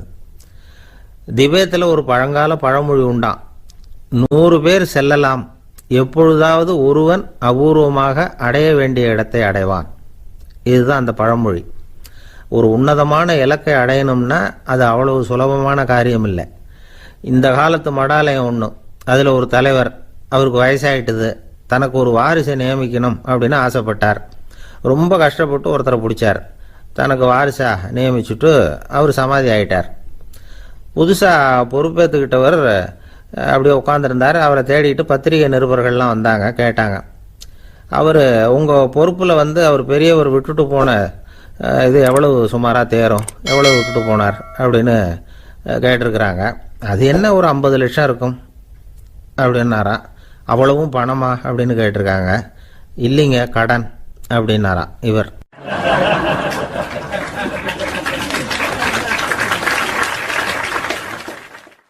ஒரு நண்பர் யாருக்கோ ஃபோன் பண்ணிகிட்டு இருந்தார். அவர் பேசி முடித்ததும் நான் அவரை பார்த்து, இப்போ ஃபோன் பண்ணிங்களே, அந்த ஃபோன் நம்பர் என்ன அப்படின்னு கேட்டேன். அவர் தலையை சொரிஞ்சுக்கிட்டார், ஞாபகம் வரலன்னார். சரி சார், அதை விடுங்க, உங்கள் மனைவி பேர் என்ன அப்படின்னு கேட்டேன். மாலதின்னார். என்ன சார் இது வேடிக்கை, கொஞ்ச நேரத்துக்கு முன்னாடி பேசின ஃபோன் நம்பர் வந்து மறந்து போச்சு, எப்போவோ கல்யாணம் பண்ணிக்கிட்ட மனைவி பேர் மறக்கலை, அதை கரெக்டாக சொல்லிவிட்டீங்களே அப்படின்னு கேட்டேன். அவர் என்ன ஒரு மாதிரியாக பார்த்தார். அவர் அப்படி என்னை பார்த்ததில் ஒன்றும் தப்பு இல்லை, ஏன்னா நாம் எல்லாருமே அப்படித்தானே, ஒரு குறிப்பிட்ட காரியத்துக்காக தொலைபேசியில் ஒருத்தட்ட பேசுகிறோம், அதுக்கப்புறம் அந்த எண் வந்து நமக்கு அனாவசியம், அதனால் மறந்துடுறோம். இதுக்கு பேர் தான் தற்காலிக ஞாபகம். ஆனால் மனைவி பேரை வந்து மறந்துட முடியுமா? முடியாது. அது வந்து அவசியமான ஒன்று. அடிக்கடி அந்த பேரை வந்து உபயோகப்படுத்துகிறோம், அதனாலேயும் அது வந்து முக்கியங்கிறதுனாலேயும் அதை மறக்கிறது இல்லை. இதுக்கு பேர் நிரந்தர ஞாபகம். சரி, இந்த தற்காலிக ஞாபகம், நிரந்தர ஞாபகம், இது 2 ஞாபக அளவுகளையும் கட்டுப்படுத்துறது எது அப்படின்னா மூளைக்குள்ள நடக்கிற மின்சார நடவடிக்கைகள் தான். தற்காலிக ஞாபகம் ஒரு மின்னல் மாதிரி தோன்றி மறையுது. நிரந்தர ஞாபகம் ஒரு படிவம் போல மூளையில் படிஞ்சுடுது. ஒரு சம்பவத்தின் பல பிரதிகள் மூளையில் பல்வேறு பகுதிகளிலேயும் படிகிறதுனால ஒன்று மறைஞ்சாலும் மறந்தாலும் இன்னொன்று மறையறதில்லை. இப்படிப்பட்ட நிலைமையில தான் இந்த தொண்டையில் இருக்கு, வாயில் வரமாட்டேங்குது சார் அப்படிமா. ஒருத்தருக்கு எந்த துறையில் ஆர்வமும் ஈடுபாடும் அதிகமோ அது சம்பந்தமான ஞாபக சக்தி அதிகமாக இருக்கும். தொழிலை விரும்புகிற ஒரு டெலிஃபோன் ஆபரேட்டருக்கு எண்கள்லாம் நல்ல ஞாபகம் இருக்கும். அது மாதிரி கவிஞர்களுக்கு வார்த்தைகள் நல்ல ஞாபகத்தில் இருக்கும். இது ஒரு பக்கம் இருந்தாலும் ஒரு மூளை வந்து எண்களை விட எழுத்துக்களை விட படங்களை ரொம்ப சுலபமாக ஞாபகத்தில் வச்சுக்குது. புரிஞ்சுக்கிற தன்மை, அனுபவம், புத்தி கூர்மை இது கூடி குறையிறத பொறுத்து ஞாபக சக்தியும் ஏறும் இறங்கும். இப்போ உதாரணத்துக்கு ஒரு பையனுக்கு படித்தது எதுவும் ஞாபகத்தில் இல்லைன்னா அவன் அதை சரியாக புரிஞ்சுக்கலன்னு அர்த்தம். இந்த மறதிங்கிறது எந்த சமயத்தில் ஒரு பிரச்சனை ஆகுது தெரியுமா? உங்களுக்கு வேண்டியப்பட்ட ஒருத்தரை ஞாயிற்றுக்கிழமை சாயந்தரம் சரியாக 5 மணிக்கு கடற்கரைக்கு வர சொல்லிவிட்டு அந்த நேரத்தை மறந்துவிட்டா அது பரவாயில்ல, வர சொன்னதையே மறந்துவிட்டா தான் நிலைமை மோசம்னு அர்த்தம். இப்படி இருந்தால் இது சிகிச்சை எடுத்துக்க வேண்டிய நிலைமைங்கிறத புரிஞ்சுக்கணும். ஆமாம், இதுக்கும் மருந்து இருக்குது. ஆனால் மூளை குறிப்பிட்ட அளவுக்கும் கீழே இயங்குறப்போவோ இன்னொன்று சொல்லுவாங்க, இந்த நியூரோ டிரான்ஸ்மிட்டர் அப்படின்னு சொல்லுவாங்க. அப்படிங்கிற மூளை ரசாயனம் ரொம்பவும் குறைஞ்சி போகிறப்போ மட்டும்தான் உபயோகப்படும். டாக்டர் என்ன சொல்கிறாங்க தெரியுமா? மூளையை பொறுத்த வரைக்கும் அதில் ஞாபக சக்தி அதிகமாக உள்ள மூளை, மறதி உள்ள மூளை அப்படின்னு ஒன்றும் கிடையாது அப்படிங்கிறாங்க. நினைவு வச்சுக்கிறதுக்கு பயிற்சி அளிக்கப்பட்ட மூளை, பயிற்சியற்ற மூளை அப்படின்னு வேணும்னா சொல்லலாம் அப்படின்னு சொல்கிறாங்க. அதனால நம்ம ஞாபக சக்திங்கிறது நம்ம கிட்ட இருக்கிற பயிற்சி, முயற்சி இதை பொறுத்து தான் அமையும். ஒருத்தர் ஒரு பென்சிலை எங்கேயோ வச்சுக்கிட்டு தேடிக்கிட்டு இருந்தார்.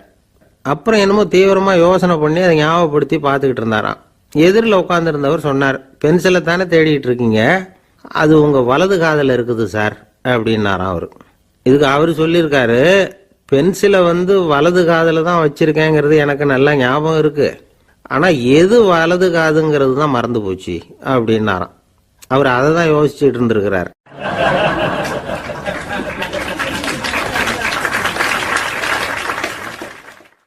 காலை நேரம் கடற்கரை ஓரம் காலை வீசிக்கிட்டு கையை வீசிக்கிட்டு ஏதோ சண்டைக்கு போகிற சிப்பாய் மாதிரி எல்லாரும் நடந்து போயிட்டு இருக்கிறாங்க. நடைப்பயிற்சி. அதில் நமக்கு தெரிஞ்ச ஒருத்தர் எதிரில் வந்தார் ரொம்ப வேகமாக. என்ன சார் வாக்கிங்க அப்படின்னு கேட்டோம். அவரால் ஆமாம்னு பதில் சொல்ல முடியல, அவ்வளவு கஷ்டம். மூச்சு விடுறதுக்கே வாயை திறந்து மூடிட்டு இருக்கிறார். எங்கே பேசுறது? கொஞ்சம் நின்று நிதானிச்சு மூச்சு விட்டுட்டு அதுக்கப்புறம் சொன்னார் ஆமாம் அப்படின்னு. என்ன சார் இவ்வளவு வேகம்னோ? உங்கள் பேச்சை கேட்டுவிட்டு தான் சார் நடக்க ஆரம்பித்தோம். நீங்கள் தான் அடிக்கடி சொல்லிகிட்டு இருந்தீங்க நடக்கிறது நல்லதுன்னு. அன்னையிலேருந்து ஆரம்பிச்சுட்டேன், ஆனால் ரொம்ப கஷ்டமாக இருக்குது சார். இப்போ பாருங்கள், உங்கள்கிட்ட சுலபமாக பேசக்கூட முடியல, மூச்சு வாங்குது, உடம்பு கூட வலிக்கிறது மாதிரி இருக்குது அப்படின்னு அவர் பாட்டுக்கு பேச ஆரம்பிச்சிட்டார். உங்களை யார் சார் இவ்வளவு வேகமாக நடக்க சொன்னது? வேகத்தை குறைங்க, மெதுவாக நடங்க அப்படின்னோம். நீங்கள் நடக்கிறதுனால என்னென்ன சௌகரியம்னு அன்னைக்கு சொன்னீங்களே தவிர சௌகரியமாக நடக்கிறது எப்படின்னு சொல்லலையே அப்படின்னார் அவர். இன்னமும் லேசாக மூச்சு வாங்கிக்கிட்டே சொன்னால் கூட இவர் சொல்கிறதுலேயே ஒரு நியாயம் இருக்குது. அதனால் இந்த நடைப்பயிற்சி பண்ணுறவங்க கவனிக்க வேண்டிய சில முக்கியமான குறிப்புகள் இருக்குது. அது என்னென்னங்கிறத அவங்க தெரிஞ்சுக்கணும். அது தெரிஞ்சு வச்சுக்கிறது நல்லது. இதெல்லாம் மருத்துவ நிபுணர்கள் சொல்கிற குறிப்புகள். அவங்க என்ன சொல்கிறாங்க தெரியுமா? உங்கள் வயசு 40க்கு மேலேயா? உங்கள் எடை இருக்க வேண்டியதை விட 10 கிலோ அதிகமாக இருக்குதா? நீங்கள் புகை பிடிக்கிறவரா? இதய நோய், இரத்த நாள நோய், உயர் ரத்த அழுத்தம் இப்படி ஏதாவது உங்களுக்கு உண்டா? அப்படின்னா நீங்கள் உங்கள் இஷ்டத்துக்கு வரிஞ்சு கட்டிக்கிட்டு நடைப்பயிற்சி பண்ண ஆரம்பிச்சிடாதீங்க. முதல்ல ஒரு மருத்துவ பரிசோதனை பண்ணிக்கோங்க, அதுதான் நல்லது அப்படின்னு அவங்க சொல்கிறாங்க. நடக்கிறப்போ, உடற்பயிற்சி செய்கிறப்போ மார்பு பகுதியில் அல்லது வேற எங்கேயாவது தொடர்ந்து வலி இருந்ததுன்னா பயிற்சியை நிறுத்திவிட்டு டாக்டரை போய் பார்க்கணும். நடைப்பயிற்சி பண்ணுறப்போ உங்கள் சக்திக்கு தகுந்த மாதிரி மெதுவாக அதிக கஷ்டம் இல்லாமல் முன்னேறலாம். அங்கே என்ன போட்டியாக வைக்கிறாங்க? முந்திக்கிட்டு போய் என்ன பண்ண போகிறோம்? பரிசா வாங்க போகிறோம். அதனால் நிதானம் அவசியம் அப்படிங்கிறது அவங்க ஆலோசனை. தொந்தரவு கொடுக்காத ஷூ, ட்ரெஸ்ஸு இதுகளை உபயோகப்படுத்துங்க. பாதத்தில் ஆடு தசை இருக்குல்ல, அங்கே ஏதாவது பிரச்சனை இருந்ததுன்னா டாக்டரை பாருங்கள். இந்த பாதத்தில் வலி வரும் அந்த இடத்துல. வெயில் காலமாக இருந்தால் தலைக்கு தொப்பி வச்சுக்கோங்க. பனியில் நடந்தாலும் அப்படி தான், தலையை பத்திரமா பார்த்துக்குங்க.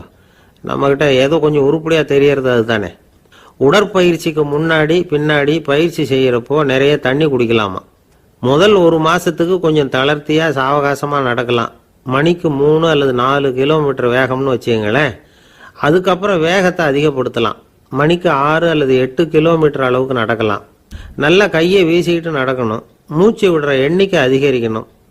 இது மாதிரி ஒரு 30 நிமிஷம் நடக்கலாம். தனியாக நடந்து போகிறதுக்கு உங்களுக்கு என்னமோ மாதிரி இருக்குதா? கூட யாரையாவது சேர்த்துக்குங்க, ஒரு குரூப்பாக சேர்ந்து போகலாம். நடக்கிறதுங்கிறத ஒரு சந்தோஷமான சமாச்சாரமாக ஆக்கிக்கணும். தினம் இப்படி நடக்க வேண்டி இருக்குதே அப்படின்னு புலம்பிக்கிட்டே போகக்கூடாது. சில பேர் நடக்கிறப்போ கடந்த காலத்தை அசை போட்டுக்கிட்டே போவாங்க, சில பேர் வருங்காலத்தை அசை போட்டுக்கிட்டே போவாங்க. சில பேர் முக்கியமான திட்டம்லாம் இப்படி நடக்கிறப்ப தான் தீர்மானம் பண்ணுவாங்க.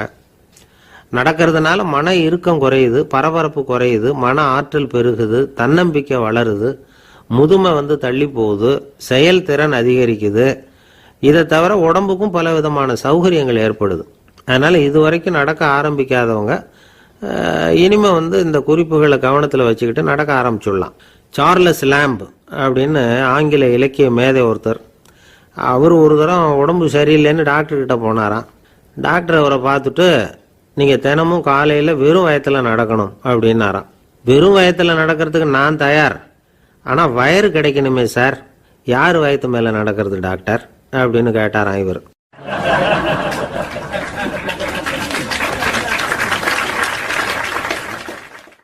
எனக்கு ஒரு உதவி செய்யணும் அப்படின்னு நம்மளை பார்த்து ஒருத்தர் கேட்குறாருன்னு வச்சுங்களேன், உடனே நாம் அவரை பார்த்து என்ன உதவின்னு கேட்போம். இதுதான் சராசரி மனிதர்களின் இயல்பு.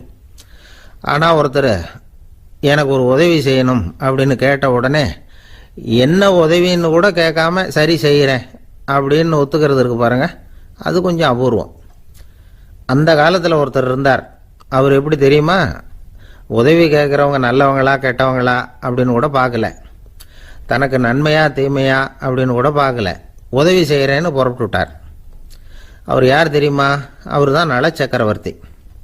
அவர் மாதிரி நாமும் உதவி கேட்குறவங்களுக்கு உடனே உதவி செய்கிறதுக்கு தயாராக இருக்கணும் அப்படின்னு சொன்னார் ஒரு ஆன்மீக பேச்சாளர். நல சரித்திரத்தை அவர் சொல்லிக்கிட்டு இருந்தார். இந்திரன், அக்னி, வருணன், யமன் இவங்க 4 பேரும் நலனை பார்த்து எங்களுக்கு நீ உதவி செய்யணும், எங்களுக்காக நீ தூது போகணும் அப்படின்னு கேட்குறாங்க. யாருக்கிட்ட தூது போகணும், என்ன காரியத்துக்காக போகணும் அப்படின்னு கேட்கணும்ல. நலன் அப்படி கேட்கவே இல்லை, உடனே சரின்னு ஒத்துக்கிறான். அதுக்கப்புறம் அவங்க விவரம் சொல்கிறாங்க, என்ன உதவி, யாருக்கிட்ட தூது போகணும் அப்படிங்கிற விவரத்தை சொல்கிறாங்க. நலனுக்கும் அப்புறம்தான் புரியுது, எந்த தமயந்தியை இவன் காதலிச்சானோ, எந்த தமயந்தின் சுயம்பரத்துக்காக இவன் போய்கிட்டு இருக்கிறானோ அந்த தமயந்தியை பார்த்து தங்களுக்காக அவகிட்ட வாதாடணும், பேசணும், தங்களில் ஒருத்தரை கல்யாணம் பண்ணிக்கும்படியாக கேட்கணும் அப்படின்னு அவங்க 4 பேரும் நலன்கிட்ட கேட்குறாங்க. இதை கேட்டதும் நலன் கொஞ்சம் கூட முகம் சுளிக்கலை, பதட்டப்படலை. நேராக தமயந்தி கிட்ட போகிறான். இந்திரன், அக்னி, வருணன், யமன் இவங்களோட சிறப்புகளை எடுத்து சொல்கிறான். இவங்களில் ஒருத்தரை கல்யாணம் பண்ணிக்கலாம் அப்படின்னு சொல்லி கேட்டுக்கிறான். ஆனால் இதுக்கு தமயந்தி சம்மதிக்கலை.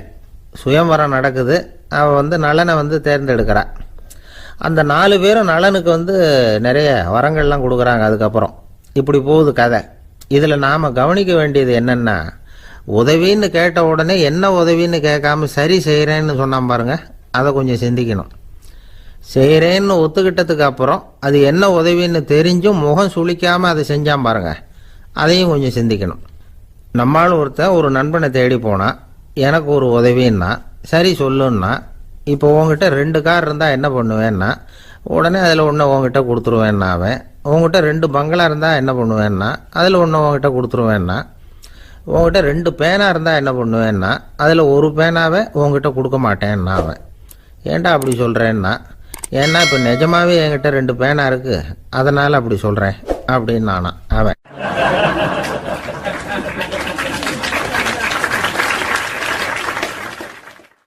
ரொம்ப பேருக்கு கூட்டத்தில் பேசுறதுன்னா பயம். நமக்கு ஒன்றும் தெரியாதுன்னு மற்றவங்க நினச்சிடக்கூடாதுங்கிற எண்ணம் தான் இதுக்கு காரணம். ரொம்ப முக்கியமான ஒரு கூட்டம்னா பயமும் அதிகமாக இருக்கும். முக்கியமானவங்கள்லாம் வருவாங்களே, அவங்கெல்லாம் நம்மளை பற்றி மட்டமாக நினச்சிருவாங்களே அப்படிங்கிற பயம் வந்துடும். ஆனால் மேடை பேச்சுங்கிறது அவ்வளவு கடினமான ஒரு காரியம் இல்லைங்கிறாங்க அது சம்பந்தமான நிபுணர்கள். யாரும் பேச்சாளர் ஆகலாம், இது ஒன்றும் பெரிய கிஃப்ட் கிடையாது அப்படின்னு அவங்க சொல்கிறாங்க. நீங்கள் ஒரு சிறந்த பேச்சாளர் ஆகணுமா அப்படின்னா அதுக்குன்னு சில ஆலோசனைகளை சொல்லி வச்சிருக்கிறாங்க அனுபவசாலிகள். முதல் ஆலோசனை என்னன்னா, உங்கள் பேச்சு எளிமையாக இருக்கணும். ஏதாவது ஒரு கருத்து அல்லது 2 கருத்து சொன்னால் போதும். 20 அல்லது 30 கருத்துக்களை சொல்லிகிட்டே போகக்கூடாது. 2வது ஆலோசனை, நீங்கள் என்ன பேச போகிறீங்கிறது முதல்ல உங்களுக்கு நல்லா புரியணும்.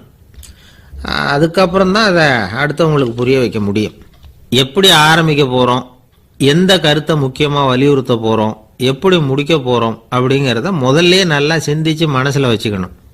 கடைசியாக என்ன சொல்கிறீங்களோ அதுதான் கேட்குறவங்க மனசில் நிற்கும். 3வது ஆலோசனை என்னென்னா, உங்கள் பேச்சு சுருக்கமாக இருக்கணும். ஒரு 15 நிமிஷம் பேசுறது ரொம்ப பொருத்தம். மணிக்கணக்கில் பேசிக்கிட்டு இருக்கிறது நல்லதில்லை. 4வது ஆலோசனை, நீங்க பேசுறது உண்மையா இருக்கணும். உங்களுக்கு உண்மையான அனுபவங்கள் இருக்கும், அதை சொல்லலாம்.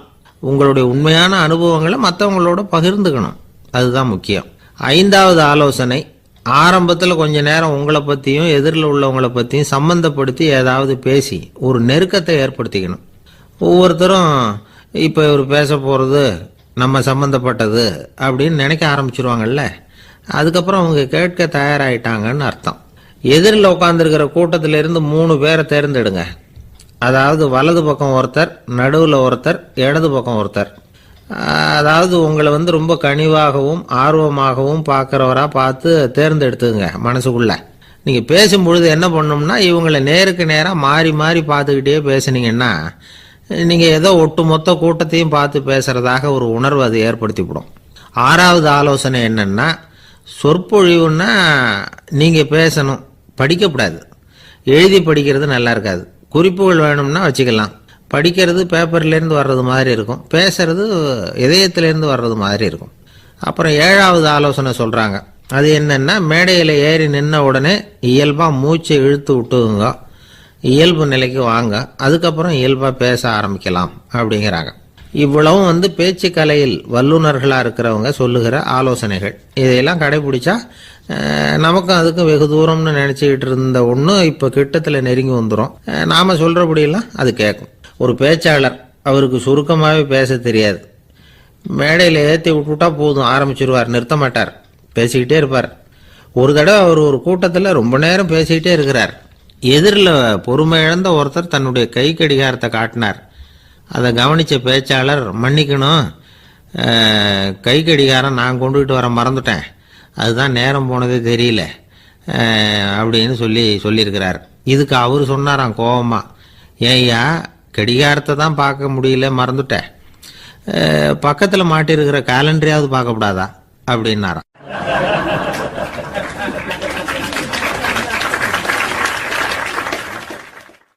கப்பல் கடல்ல போய்கிட்டு இருக்கு. புயல், சூறாவளி, அலையெல்லாம் பெருசு பெருசா ரொம்ப உயரமா உண்டாகுது.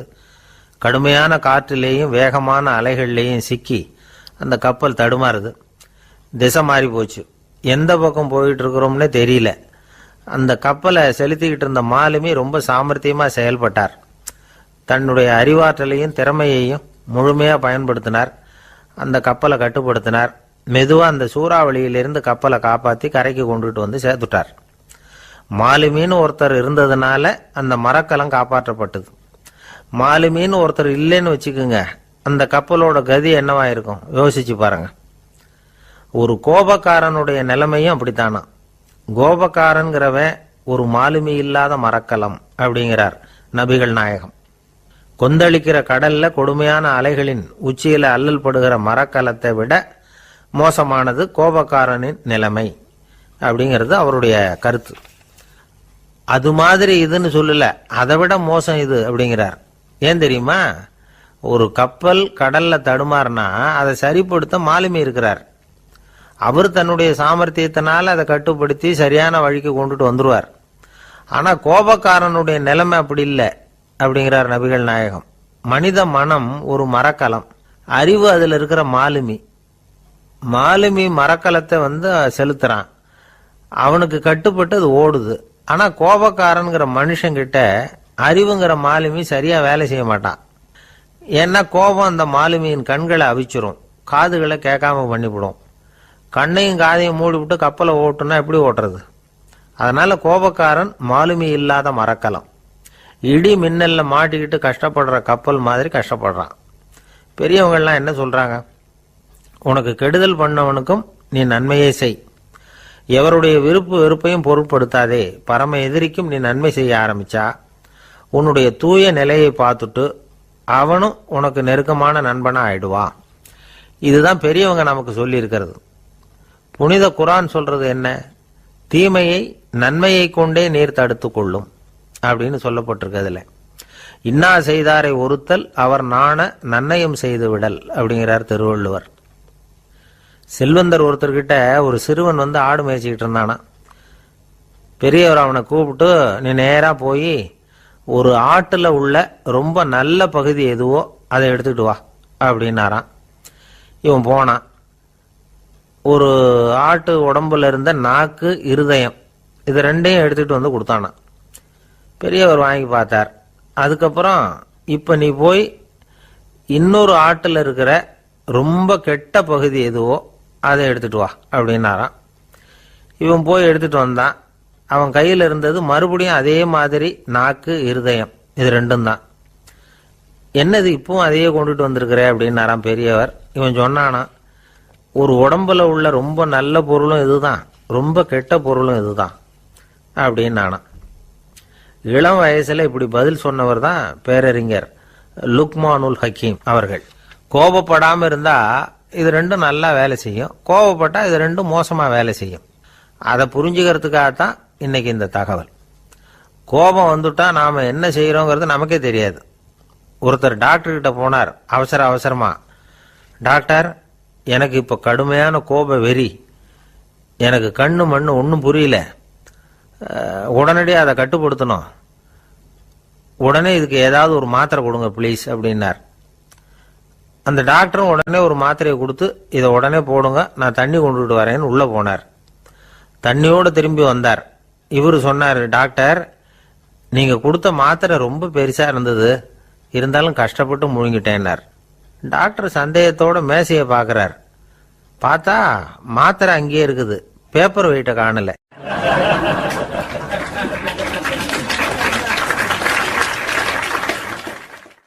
தானத்துல சிறந்தது எது அப்படின்னு ஒரு கேள்வியை கேட்டு, தானத்துல சிறந்தது நிதானம் அப்படின்னு அதுக்கு ஒரு பதிலும் சொல்றவங்க உண்டு. நிதானம் ரொம்ப அவசியம், அதுவும் இன்றைய உலகத்துக்கு ரொம்ப அவசியம். இன்னைக்கு உலகம் ரொம்ப பரபரப்பா போய்கிட்டு இருக்குது. பொறுமையா இருக்கணும்னு நினைக்கிறவங்களால கூட அப்படி இருக்க முடியறதில்ல. பொறுமையை சோதிக்கிறது மாதிரி பல சம்பவங்கள், அதையெல்லாம் சந்திச்சே தீர வேண்டியிருக்குது. எங்க போனாலும் கியூல நிக்க வேண்டியிருக்குது, எங்க போனாலும் காத்துக்கிட்டு இருக்க வேண்டியிருக்கு. ஆபீஸ்லயோ வீட்லயோ கூட நீங்க நிதானமா பொறுமையா நடந்துக்க தெரியலன்னா உங்களுக்கு சிடுமூஞ்சி, முசுடு இப்படிலாம் பேர் வச்சிருவாங்க. அது உங்களுக்கு தேவையா? சரி, வாழ்க்கையில் பொறுமைசாலின்னு பேர் வாங்கறதுக்கு என்ன வழி? முதல் பாயிண்ட், நீங்க நினைக்கிறது, எதிர்பார்க்கறது, செய்யறது எல்லாமே 100% கரெக்டா நடக்கணும்னு ஆசைப்படக்கூடாது. எதுவா இருந்தாலும் அதுல ஓரளவுக்கு தவறு நடக்கலாம் அப்படிங்கறத எதிர்பார்த்தே இருக்கணும். ஓரளவுக்கு அதை அனுமதிக்கணும். ஒரு நண்பரை 6 மணிக்கு ஒரு இடத்துக்கு வர சொல்லி இருக்கிறீங்க, 6 மணிக்கு அவர் வரல, உடனே பொறுமை இழந்து நடந்துக்கப்படாது. ஒரு 10 நிமிஷம் டிலே ஆகலாம். ஒரு வர்ற வழியில பஸ்ஸு கூட ஏதாவது டிராஃபிக்ல மாட்டியிருக்கலாம். அதெல்லாம் எதிர்பார்த்தே கொஞ்சம் காத்திருக்கிறதுல ஒன்றும் தப்பு இல்லை. சில சமயம் டிலே ஆகிறது கூட நல்லதா முடியும்.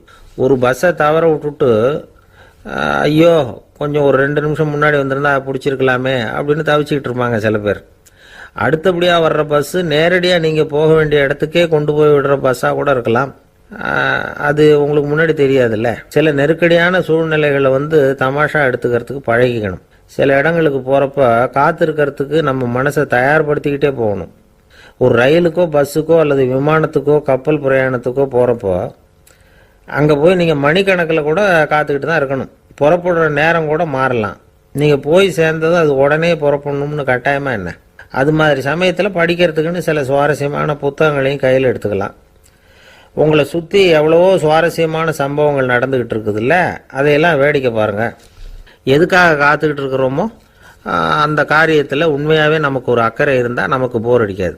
சில கோயில்களில் பார்த்துருப்பீங்க, தரிசனத்துக்காக பக்தர்கள் நாள் கணக்கில் காத்துக்கிட்டு இருப்பாங்க. அவங்களெலாம் அழுத்துக்கிறது இல்லை.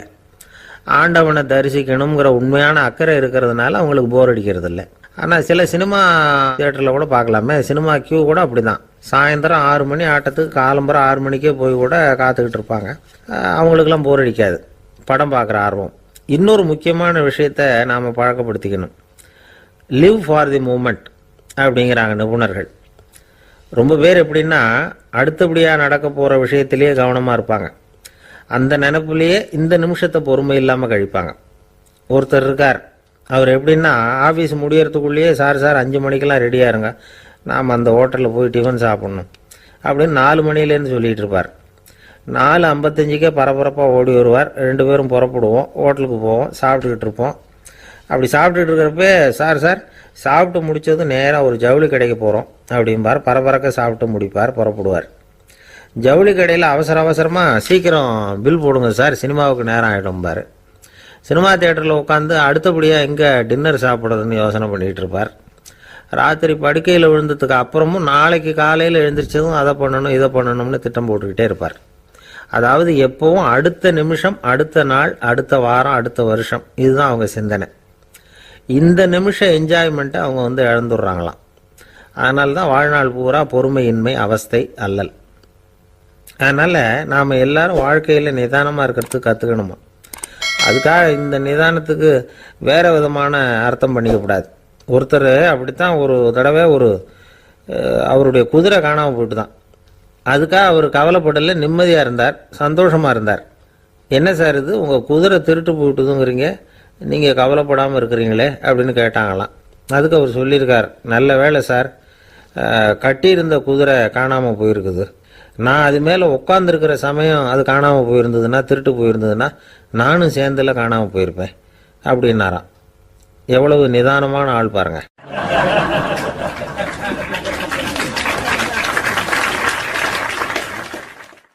ஒரு நண்பர், சினிமா படம் தயாரிக்கிறவர், அவர்கிட்ட ஒரு நாள் பேசிக்கிட்டு இருந்தேன். அது எப்படி சார், நீங்கள் எடுக்கிற எந்த படமும் கையை கடிக்காத அளவுக்கு எடுத்துடுறீங்களே, அது எப்படின்னு கேட்டேன். அது ஒன்றும் பெரிய விஷயம் இல்லை சார். பெண்களுக்குன்னு சில உருக்கமான காட்சிகள், இளைஞர்களுக்குன்னு சில நடனங்கள், அடிதடி காட்சிகள், அப்புறம் வயசானவங்களுக்குன்னு சில ஆன்மீக காட்சிகள், சின்ன பிள்ளைங்களுக்கு சிரிப்பு, இப்படி எல்லாமும் சேர்த்து நான் படம் எடுக்கிறேன். மசாலா படம்னு பேர். இது ரொம்ப பெருசாக இல்லைன்னாலும் ஓரளவுக்கு சுமாராக ஓடிடும், கையை கடிக்காது அப்படின்னார். இது ஒரு உத்தி. சில பத்திரிகை ஆசிரியர்களும் இந்த உத்தியை கையாளுறது உண்டு. இந்த உத்திக்கு பார்னம் உத்தி அப்படின்னு பேர். பார்னம் எஃபெக்ட் அப்படின்னு சொல்லுவாங்க. அதாவது ஃபீனியஸ் டி பார்னம் அப்படின்னு ஒருத்தர் அமெரிக்காவில் இருந்தாராம். அதாவது 19ஆம் நூற்றாண்டில் அமெரிக்காவில் கொடிகட்டி பறந்த ஒரு சர்க்கஸ் நிறுவனத்தின் அதிபர் அவர். இந்த உலகத்தில் ஒவ்வொரு நிமிஷமும் ஒரு ஏமாளி பறந்துக்கிட்டே இருக்கிறான் அப்படிங்கிறது அவருடைய சித்தாந்தம். ஒவ்வொருத்தரையும் திருப்திப்படுத்துகிற அளவுக்கு அம்சங்களை கொஞ்சம் கொஞ்சமாக கலந்து கேளிக்கை நிகழ்ச்சிகளை நடத்தினது தான் அவருடைய மகத்தான வெற்றிக்கு காரணம். அதனால் அந்த உத்தியை யார் கடைப்பிடிச்சாலும் சரி, அதுக்கு பார்னம் உத்தி அப்படின்னு பேர் வந்துட்டுது.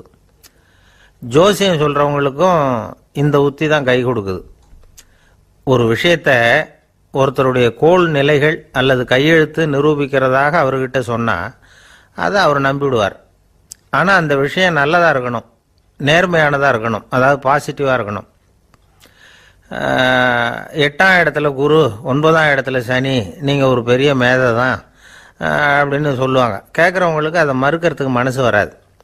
அப்படி சொல்லும் பொழுது கூடவே என்ன கொஞ்சம் முன்கோபம் அதிகமாக இருக்கும், இருந்தாலும் அது உடனே மறைஞ்சிரும் அப்படின்னு சில அற்ப விஷயங்களையும் சொன்னாலும் அதையும் சரிதான்னு சொல்லி ஒத்துக்குவாங்க. ஆளுமையை எடை போடுகிற ஒரு நிறுவப்பட்ட உத்தியின் மூலமாக தன்னுடைய குணாதிசயங்கள் கண்டுபிடிக்கப்பட்டதாக அவர் நம்புறது தான் இதுக்கு காரணம். இந்த மாதம் பணத்தட்டுப்பாடு கொஞ்சம் இருக்கும், உடம்புல ஏதாவது கொஞ்சம் அசௌகரியம் இருக்கும், வீட்டுக்குள்ளே லேசாக மனஸ்தாபம் வரலாம், இது மாதிரி பொதுப்படையாக சிலதை சொன்னாலே போதும், மக்களை நம்ப வச்சுடலாம். இதெல்லாம் நமக்கு மட்டும்தான் ஏற்படுது அப்படின்னு சொல்லி அவங்க நினைக்கிறது தான் காரணம். இதுதான் பார்னம் உத்திங்கிறது. மனிதர்கள் பாராட்டுகளை விரும்புகிறதும் விமர்சனங்களை வெறுக்கிறதும் பார்னம் உத்தியின் அடுத்த கூறு. அதனால் ஒருத்தருக்கு ஜோசியம் சொன்னாலும் சரி, அவருடைய ஆளுமையை மதிப்பிடுறதாக இருந்தாலும் சரி, அவரை புகழற மாதிரி இருந்தாலும் சரி, அப்படி இருந்தால் தான் அது சரியாக இருக்கும். சாதகமான விஷயங்களை அதிகமாகவும் பாதகமான விஷயங்களை நாசூக்காகவும் சொன்னால் மக்கள் அதை நம்பிடுவாங்க. ஒருத்தரை கருமின்னு சொன்னால் ஏற்றுக்க மாட்டார். அதையே கொஞ்சம் மாற்றி நீங்கள் கொஞ்சம் சிக்கனமான ஆசாமி அப்படின்னு சொன்னால் நீங்கள் சொல்கிறது சரிதான் சார் அப்படிம்பார். நீங்கள் பெரிய செலவாளி தான், இருந்தாலும் நல்ல விஷயங்களுக்கு தான் செலவழிப்பீங்க அப்படின்னு சொல்லணும். இப்படி இந்த பார்னம் உத்தியை கடைபிடிச்சி இன்னைக்கு வெற்றிகரமாக காலம் தள்ளுறவங்க நிறைய பேர் இருக்கிறாங்க. இந்த உலகத்தில் ஒவ்வொரு நிமிஷமும் ஒரு ஏமாளி பறந்துக்கிட்டே இருக்கிறான் அப்படிங்கிறது தான் ஃபீனியஸ் பார்னம் அவர்களுடைய நம்பிக்கை. அதை விட அடுத்தவங்களை ஏமாளியாக நினைக்கிற மனுஷர்கள் தான் இன்னைக்கு உலகத்தில் ரொம்ப அதிகம். ஒருத்தர் தன்னுடைய மேல் அதிகாரிகிட்ட போய், ஐயா ஒரு நாள் லீவு வேணும், என் தங்கச்சிக்கு கல்யாணம் அப்படின்னார். அவர் பார்த்தார். ஒரு 10 நிமிஷம் வெளியில் இருங்கன்னார். 10 நிமிஷம் கழித்து கூப்பிட்டார். இதை பாருங்க, நீங்கள் சொல்கிறது பொய். இப்போ உங்கள் தங்கச்சிக்கு ஃபோன் பண்ணேன். அவங்க தனக்கு 2 வருஷத்துக்கு முன்னாடியே கல்யாணம் ஆயிட்டதாக சொல்கிறாங்க அப்படின்னார். உடனே இவர் சொன்னார், சார் இப்போ நீங்கள் சொல்கிறதும் பொய்யா தான் இருக்கணும். ஏன்னா நிஜமாக எனக்கு ஒரு தங்கச்சியே கிடையாது அப்படின்னார்.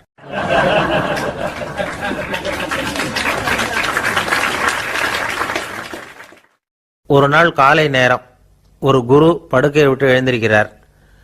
உடனே சீடர்களை பார்த்து எல்லாரும் இப்படி வாங்கங்கிறார். எல்லாரும் வர்றாங்க வேகமாக.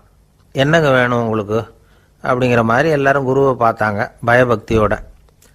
குரு அந்த சீடர்களை பார்த்து, இதை பாருங்க, இப்போ நான் ஒரு சிக்கலான விவகாரத்தில் மாட்டிக்கிட்டு இருக்கிறேன், அதை நீங்கள் தீர்த்து வச்சா நல்லதுன்னார். சீடர்களுக்கு ஒன்றும் புரியல. என்ன இது இவர் இப்படி சொல்கிறாரு? நமக்குள்ள எல்லா விவகாரங்களையும் தீர்த்து வைக்கிறவர் நம்ம குருநாதர். அவருடைய விவகாரத்தை நாம் தீர்த்து வைக்கிறதா? ஆச்சரியமாக இருக்குதே, குருநாதருக்கே சிக்கலா அப்படின்னு யோசனை பண்ண ஆரம்பித்தாங்க. இருந்தாலும் ரொம்ப பணிவாக கேட்டாங்க, சுவாமி உங்களுக்கே சிக்கலா? இந்த உலகத்து சிக்கல்களுக்கும் சிரமங்களுக்கும் அப்பாற்பட்டவர் அல்லவா தாங்கள்? அப்படிப்பட்ட உங்களுக்கு சிக்கல்னா அது எப்படி அப்படின்னாங்க. எனக்கு ஏற்பட்டிருக்கிற சிக்கல் அவ்வளவு பெருசு, ரொம்ப பெரிய விவகாரம் அது அப்படின்னார் குரு. கொஞ்சம் விவரமாக சொல்லுங்க அப்படின்னாங்க இவங்க. இப்போ அந்த குரு விவரத்தை சொன்னார். அதாவது நேற்று ராத்திரி நான் ஒரு கனவு கண்டேன். அந்த கனவில் நான் ஒரு பட்டாம்பூச்சியாக மாறிட்டேன். அப்படி மாறி ஒவ்வொரு மலராக பறந்து போய் உட்காந்து தேன் சாப்பிட்டேன் அப்படின்னார். சீடர்கள் இதை கேட்டதும் ரொம்ப திகைச்சு போயிட்டாங்க. என்ன இது, இது ஒரு பெரிய பிரச்சனையா? ஒரு சாதாரண கனவு கண்டதுக்காகவா இந்த காலை வேளையில் நம்மளையெல்லாம் குருநாதர் இவ்வளவு அவசரமாக கூப்பிட்டுருக்கார் அப்படின்னு நினச்சாங்க. இருந்தாலும் கேட்டாங்க, இதில் என்ன சிக்கல் சுவாமி? கனவுங்கிறது எல்லாருக்கும் வரத்தானே செய்யும் அப்படின்னார் ஒரு சீடர். சீடர்களே, பிரச்சனை அது இல்லை. நான் இன்னைக்கு காலையில் கண்ணு முழிச்சு பார்த்தப்போ நான் நானாக மறுபடியும் மாறிட்டேங்கிறத தெரிஞ்சுக்கிட்டேன். இதில் சிக்கல் என்னன்னா, இப்போ அந்த பட்டாம்பூச்சி தான் நானாக ஆயிட்டதாக கனவு கண்டுகிட்டு இருக்கா அப்படிங்கிறது தான். ஒரு மனுஷன் பட்டாம்பூச்சி ஆகிறதாக கனவு காண முடியுங்கிறப்போ அந்த பட்டாம்பூச்சியும் மனுஷனாக ஆகிறதாக கனவு காண முடியும் இல்லையா? இப்போ எனக்கு யதார்த்த நிலை தெரியணும், எது நிஜம்னு தெரியணும். நேற்று ராத்திரி நான் கண்டது கனவா, அல்லது இது பட்டாம்பூச்சி கண்டுகிட்டு இருக்கிற கனவா? இதுதான் குரு கேட்ட கேள்வி. இதை கேட்டதும் சீடர்கள் ரொம்ப குழம்பி போயிட்டாங்க. சுவாமி, இது வரைக்கும் நாங்கள் தூங்குறப்ப பார்க்கறது கனவுன்னும் மூழ்கிக்கிட்டு இருக்கிறப்ப பார்க்கறது நனவுன்னு நம்பிக்கிட்டு இருக்கிறோம். இப்போ எங்களை ரொம்ப குழப்பிட்டீங்க, இதுக்கு பதில் சொல்ல எங்களுக்கு சக்தி இல்லை அப்படின்னு சொல்லிவிட்டாங்களாம். அதுக்கப்புறம் அந்த குரு சொன்னாராம், நினைவு தான் முக்கியமான அம்சம்.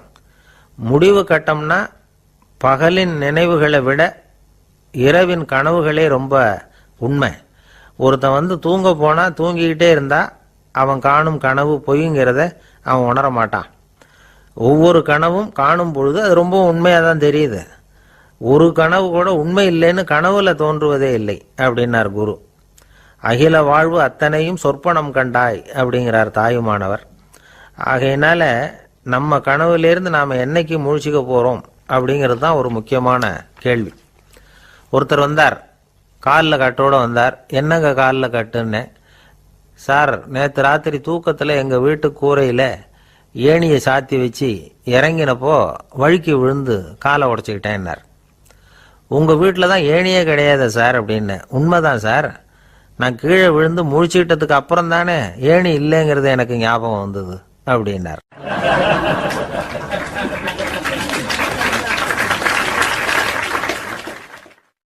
சில பேர் ஆளை பார்த்தா 60 வயசு மாதிரி தோணும். உண்மையான வயசு என்னன்னு பார்த்தா 40 அல்லது 45 சில பேரை பார்க்கறதுக்கு 45 மாதிரி தெரியும், உண்மையிலேயே 65 தாண்டி இருப்பாங்க. ஒரு மனிதனுக்கு 2 வகையான வயது உண்டுங்கிறார் ஓஷோ. அதாவது உடம்புக்குன்னு ஒரு வயசு, மனசுக்குன்னு ஒரு வயசு. முதல் உலக மகாயுத்தம் நடந்தது இல்லையா, அது முடிஞ்சதுக்கு அப்புறம் முதல் தடவையா மனிதனின் மூளை வளர்ச்சியை பற்றி மனநல வைத்தியர்கள் ஒரு கணக்கெடுப்பு சோதனை நடத்தினாங்களாம். அது வரைக்கும் மனிதனுக்கு 2 வகையான வயது உண்டுன்னு யாரும் சிந்திச்சதே இல்லையா. அந்த உலக மகா யுத்தம் முடிஞ்சதுக்கு அப்புறம் மனிதனுடைய சராசரி மனதின் வயதை கணக்கிட்டு பார்க்கும் பொழுது அவங்களுக்கெல்லாம் ரொம்ப அதிர்ச்சியாக இருந்துதான். ஏன்னா அது ரொம்ப பின்தங்கிய நிலையில் இருந்திருக்கு, வளர்ச்சி அடையாத நிலையில் இருந்திருக்கு. அவங்க கண்டுபிடிச்ச பிரகாரம் அப்போ மனசோட சராசரி வயசு என்ன தெரியுமா? 14. அப்படின்னா பார்த்துங்க, உடல் ரீதியாக ஒருத்தரோட வயசு 70 கூட இருக்கலாம், ஆனால் மனசோட வயசு 14 தான். இதுக்கு நேர்மாறாக அமைஞ்சு போச்சுன்னு வச்சுங்க. அதாவது ஒருத்தருக்கு உண்மையிலேயே 14 வயசு, அதாவது உடலோட வயசு 14, அவரோட மனசின் வயசு 70ன்னு வச்சுக்கோங்க. இப்படி அமைஞ்சுட்டுதுன்னா அவர் சீக்கிரம் ஞானத்தன்மை அடைஞ்சிருவார் அப்படின்னு அர்த்தம். இப்போ நமக்கெல்லாம் உடம்போட வயசு மனசோட வயசு ரெண்டும் ஒன்றா இருந்துட்டா அதுவே போதும், அதுவே பெரிய விஷயம். இப்போ எமர்சன் கிட்ட போய் ஒருத்தர் கேட்டாராம், உங்கள் வயசு என்ன அப்படின்னு. அவர் உடனே பதில் சொல்லியிருக்கார், 360 வருஷம் அப்படின்னாராம். கேட்டவர் குழம்பி போயிட்டார். அவர் என்ன சொல்கிறாரு, 360 வயசா? என்ன நம்ம காதில் தான் சரியாக விழலையா? எமர்சன் எப்பவும் உண்மையை பேசுகிற ஒரு சிறந்த அறிவாளி, அவர் இப்படிலாம் பொய் சொல்ல மாட்டாரே அப்படின்னு ஒரு யோசனை பண்ணிக்கிட்டே இவர் மறுபடியும் அவர் கிட்ட போனாராம். ஐயா, நீங்கள் சொன்னது சரியாக என் காதில் விழலை, அதனால் மறுபடியும் கேட்குறேன், உங்கள் வயசு என்ன அப்படின்னாராம். எமர்சன் மறுபடியும் சொல்லியிருக்கிறார், 360 வருஷம்னு. வந்தவருக்கு உண்மையிலேயே அதிர்ச்சியாக போட்டுது. அதுக்கப்புறம் மெதுவாக ஆரம்பித்தாராம், ஐயா நீங்கள் சொல்கிறத என்னால் ஏற்றுக்க முடியாது, எப்படி பார்த்தாலும் இப்போ உங்களுக்கு வயசு ஒரு 60க்கு மேலே இருக்காதுன்னு நினைக்கிறேன் அப்படின்னாராம். நீங்கள் சொல்கிறது சரிதான், அது என் உடம்போட வயசுன்னாராம் எமர்சன். அப்படின்னா ஏற்கனவே நீங்கள் சொன்னது அப்படின்னு கேட்டிருக்கார், அது என் மனசோட வயசு அப்படின்னாராம். நம்மளை பொறுத்த வரைக்கும் அறிவு தூசு படிஞ்சிருக்கு, அது மாதிரியே அன்பும் மாசுபட்டிருக்கு. இது ரெண்டையும் சுத்தம் பண்ண வேண்டியிருக்குது, அப்போ தான் நாம் சரியான வயசில் வாழ முடியும். ஒரு ஆசாமி இருக்கிறார், அவருக்கு உடம்போட வயசு அதிகம், மனசோட வயசு ரொம்ப குறைச்சல், குழந்த மாதிரி. அவர் ஒரு ஆஸ்பத்திரியில் படுத்திருக்கிறார். நர்ஸம்மா எல்லாருக்கும் மருந்து கொடுத்துட்டு போகிறாங்க. கொஞ்ச நேரம் கழித்து திரும்பி வந்தாங்க. அப்போ இவர் அந்த அம்மாவை கூப்பிட்டு சொல்கிறார், இதை பாருங்கள் சிஸ்டர், நீங்கள் எல்லாருக்கும் சின்ன சின்ன மாத்திரையாக கொடுத்துட்டு எனக்கு மட்டும் நீளமான மாத்திரையாக கொடுத்துட்டீங்க, முழுங்கிறதுக்கு ரொம்ப கஷ்டமாக போச்சு, இனிமேல் எனக்கும் சின்ன மாத்திரையாக கொடுங்க சிஸ்டர் அப்படின்னாராம். அந்த அம்மா உடனே அதிர்ச்சியாகி தலையில் அடிச்சுக்கிட்டாங்களாம். நான் கஷ்டப்பட்டு மாத்திரையை முழுங்கினத்துக்கு நீங்கள் ஏமா தலையில் தட்டிக்கிறீங்க அப்படின்னு கேட்டிருக்காரு இவர். இதுக்கு அவங்க சொல்லியிருக்கிறாங்க, நான் உங்களுக்கு கொடுத்துட்டு போனது மாத்திரை இல்லைங்க, அது தெர்மாமீட்டர் அப்படின்னாங்களாம்.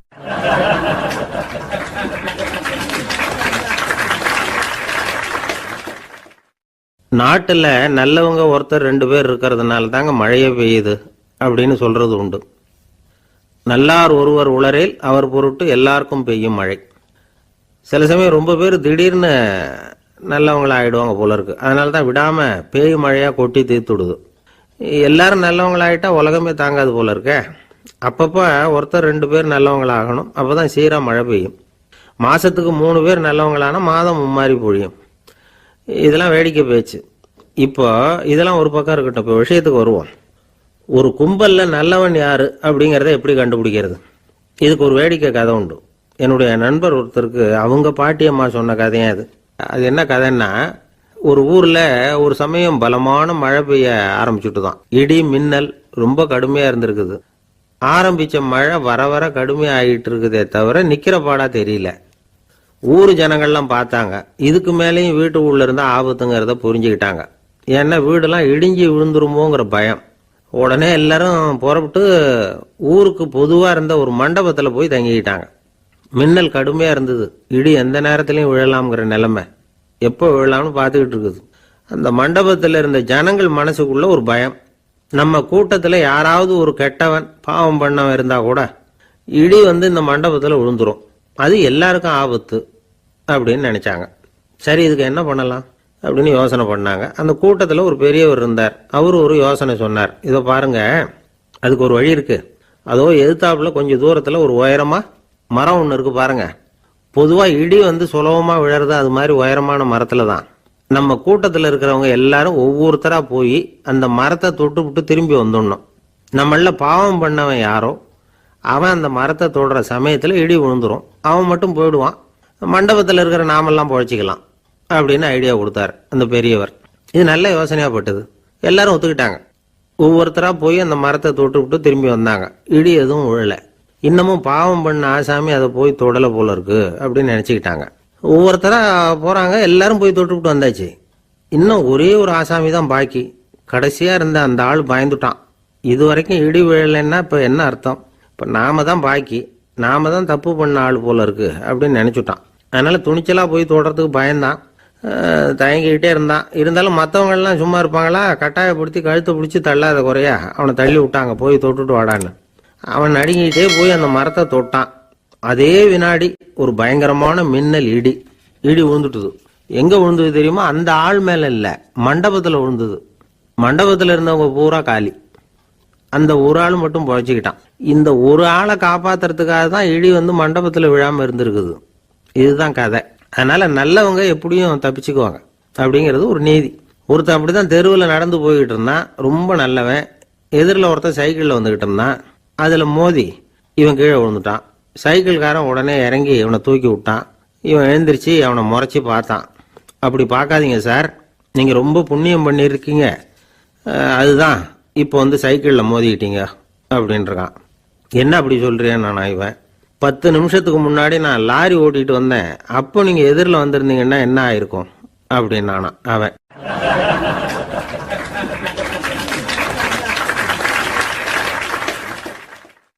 எனக்கு அதிர்ஷ்டமே இல்லை சார் அப்படின்னாரு ஒருத்தர். ஏன் அப்படி சொல்றீங்கன்னு கேட்டோம். வியாபாரம் பண்ணலாம்னு ஒரு கடை வச்சேன், வேண்டியப்பட்டவங்க கூட என் கடையில் எதுவும் வாங்க மாட்டேங்கிறான், எல்லாரும் அடுத்த கடைக்கு தான் போறான் அப்படின்னு சொல்லி ரொம்ப அழுத்துக்கிட்டார். இதுக்கு போய் அதிர்ஷ்டம் இல்லைன்னு சொல்லாதீங்க, வாடிக்கையாளர்களை கவர்றது எப்படிங்கிறது உங்களுக்கு தெரியல, அதுதான் குறை அப்படின்னும். சார் உங்களுக்கு தெரிஞ்ச அந்த ரகசியத்தை எனக்கும் கொஞ்சம் சொல்லி கொடுங்களேன் அப்படின்னார். சரி உங்க காதை இப்படி கொடுங்க அப்படின்னு சொல்லி அது சம்பந்தமா பெரிய வல்லுநர்கள் சொல்லி இருக்கிற கருத்துக்களை அவர்கிட்ட சொல்ல ஆரம்பிச்சோம். அதாவது இந்த வாடிக்கையாளர்களை கவர்றதுக்கு வல்லுநர்கள் பல ஆலோசனைகளை ஏற்கனவே சொல்லி வச்சிருக்கிறாங்க. அது சம்பந்தமா அனுபவப்பட்டவங்க, அதை தெரிஞ்சு வச்சுக்கணும். அதாவது கடை வச்சிருக்கிறவங்க எல்லாரும் இதை கொஞ்சம் காதில் வாங்கி வச்சுக்கணும். எதை இப்ப சொல்ல போறத. எப்பவும் பணத்தை சம்பாதிக்கிறதுலயே குறியா இருக்கக்கூடாதான். அதை விட முக்கியமா நீங்க சம்பாதிக்க வேண்டியது வாடிக்கையாளர்களுடைய மன நிறைவு. வர்றவங்க திருப்தியோட போகணும், அது முக்கியம். அதுல கவனமா இருக்கணும். கடைக்கு வர்ற ஒருத்தர் ஏதாவது ஒரு குறை சொல்றாருன்னு வச்சுங்க, அதை அலட்சியப்படுத்தக்கூடாது. ரொம்ப அக்கறையோட அதை காது கொடுத்து கேட்கணும். அப்படியா சார், அதை நான் அவசியம் கவனிக்கிறேன் அப்படின்னு சொல்லணும். ஒருத்தர் வரார், சார் நேத்திக்கு உங்க கடையில் இதை நான் வாங்கிட்டு போனேன், வீட்டில் இது வேணான்னு சொல்லிவிட்டாங்க, அது திருப்பி கொடுக்கறதுக்காக தான் வந்திருக்கிறேன் அப்படின்னு சொல்லி திருப்பி கொடுக்குறார். உடனே நீங்க முகம் சுளிக்க கூடாது, எரிச்சல் படக்கூடாது. வழக்கம் போல நிதானமா முகம் அலர்ச்சியோட அதை திருப்பி வாங்கிக்கணும். இவ்வளவு ரூபாய்க்கு சாமான் வாங்கினா இந்த ஸ்பூன் அன்பளிப்பு, இப்படி ஏதாவது கொடுக்கலாம். பண்டிகை காலங்கள்லேயும் பொருள்கள் வாங்குறவங்களுக்கு இப்படி ஏதாவது பொருத்தமா ஒரு அன்பளிப்பு கொடுக்கலாம். நீங்க கொடுக்கறது ஒரு சர்வசாதாரணமான பொருளா இருந்தா கூட அது வாங்குற ஒரு மனசுல ஒரு மகிழ்ச்சியை ஏற்படுத்தும். எதுவும் உங்களால கொடுக்க முடியலன்னா உங்க முகம் நிறைஞ்ச சிரிப்பையாவது கொடுங்க, அது போதும். உங்க கடையில் இல்லாத ஒரு பொருளை வாடிக்கையாளர் கேட்கிறார், உடனே இல்லைன்னு முகத்தில் அடிச்சது மாதிரி சொல்லிடக்கூடாது. கொஞ்சம் உட்காருங்க சார் அப்படின்னு சொல்லி உங்க பணியாளர் யாரையாவது அனுப்பி வெளியில இருந்து வாங்கிட்டு வர சொல்லி அவர்கிட்ட கொடுக்கலாம். சில பேர் உங்க கடைக்கு வரும்பொழுது அவங்க வீட்டு குழந்தைகளையும் கூப்பிட்டுக்கிட்டு வர்றாங்கன்னு வைங்க. நீங்க என்ன செய்யணும்னா அந்த குழந்தைகளை முதல்ல கவனிக்கணும். அது கண்ணத்தை கிள்ளணும், அதுகிட்ட விளையாடணும், அதுக்கு ஏதாவது மிட்டாய் பிஸ்கட் எதையாவது கொடுத்து அது கவனத்தை கவரணும். அதுக்கப்புறம் பெரியவங்களை கவனிக்கலாம். உங்க கடையில வேலை செய்யற பணியாளர்கள் சுத்தமா இருக்கணும், சிரிச்ச முகம், சுறுசுறுப்பு, இது ரெண்டும் அவங்களுக்கு தேவை. அழுது வடிஞ்சிக்கிட்டு இருக்கக்கூடாது. அப்புறம் இன்னொரு விஷயம், அதிகமா பொருள் வாங்குற ஒருத்தர்கிட்ட அதிக மரியாதையாகவும் குறைச்சலா பொருள் வாங்குறவர்கிட்ட வேற விதமாகவும் நடந்துக்க கூடாது. எல்லாருக்கிட்டையும் சமமா நடந்துக்கணும். 5 ரூபாய்க்கு வாங்கினாலும் சரி, 500 ரூபாய்க்கு வாங்கினாலும் சரி, அவங்க கிட்ட நீங்க காட்டுற மரியாதையில வித்தியாசம் இருக்கக்கூடாது. எல்லாத்துக்கும் மேல உங்க கடையில ஒரு பொருள் வாங்கினா அது உண்மையானதா இருக்கும், தரமுள்ளதா இருக்கும் அப்படிங்கிற நினைப்பு ஜனங்களுக்கு வரணும். அதனால தரமான பொருளையே நீங்க உங்க கடையில வச்சிருக்கணும். இது வரைக்கும் நான் சொன்னதையெல்லாம் கவனத்துல வச்சுக்கிட்டு நீங்க கடையை ஆரம்பிச்சீங்கன்னா வியாபாரம் பிச்சுக்கிட்டு போகும். அப்படி போகலன்னா அதுக்கப்புறம் கேளுங்க. ஏன்னா இந்த யோசனைகள்லாம் அனுபவப்பட்டவங்க சொல்லியிருக்கிற யோசனைகள். இந்த யோசனைகள்ல நீங்க எச்சரிக்கையா இருக்க வேண்டிய ஒரு விஷயம் உண்டு. அது என்னங்கிறதையும் தெரிஞ்சு வச்சுக்கிறது நல்லது. என்னுடைய நண்பர் ஒருத்தர் வந்தார். சார், உங்கள் யோசனையை கேட்டதுனால நான் ஒரு அறை வாங்கினது தான் மிச்சம்னார். என்ன ஆச்சுன்னு கேட்டேன். எங்கள் கடைக்கு ஒரு பெரிய அம்மா குழந்தைய தூக்கிட்டு வந்தாங்க சார். உங்கள் யோசனைப்படி அந்த குழந்தையோட கன்னத்தை கிள்ளணும்னு முயற்சி பண்ணினேன். திடீர்னு அந்த நேரம் பார்த்து அந்த குழந்தை தலையை குனிஞ்சிக்கிட்டுது. என் கை குழந்தையோட கன்னத்துக்கு பதிலாக அது தூக்கிட்டு வந்தவங்க கன்னத்தை கிள்ளி விட்டுது. அதுதான் அப்படி ஆயிட்டுது அப்படின்னார், கன்னத்தை தடவிக்கிட்டே.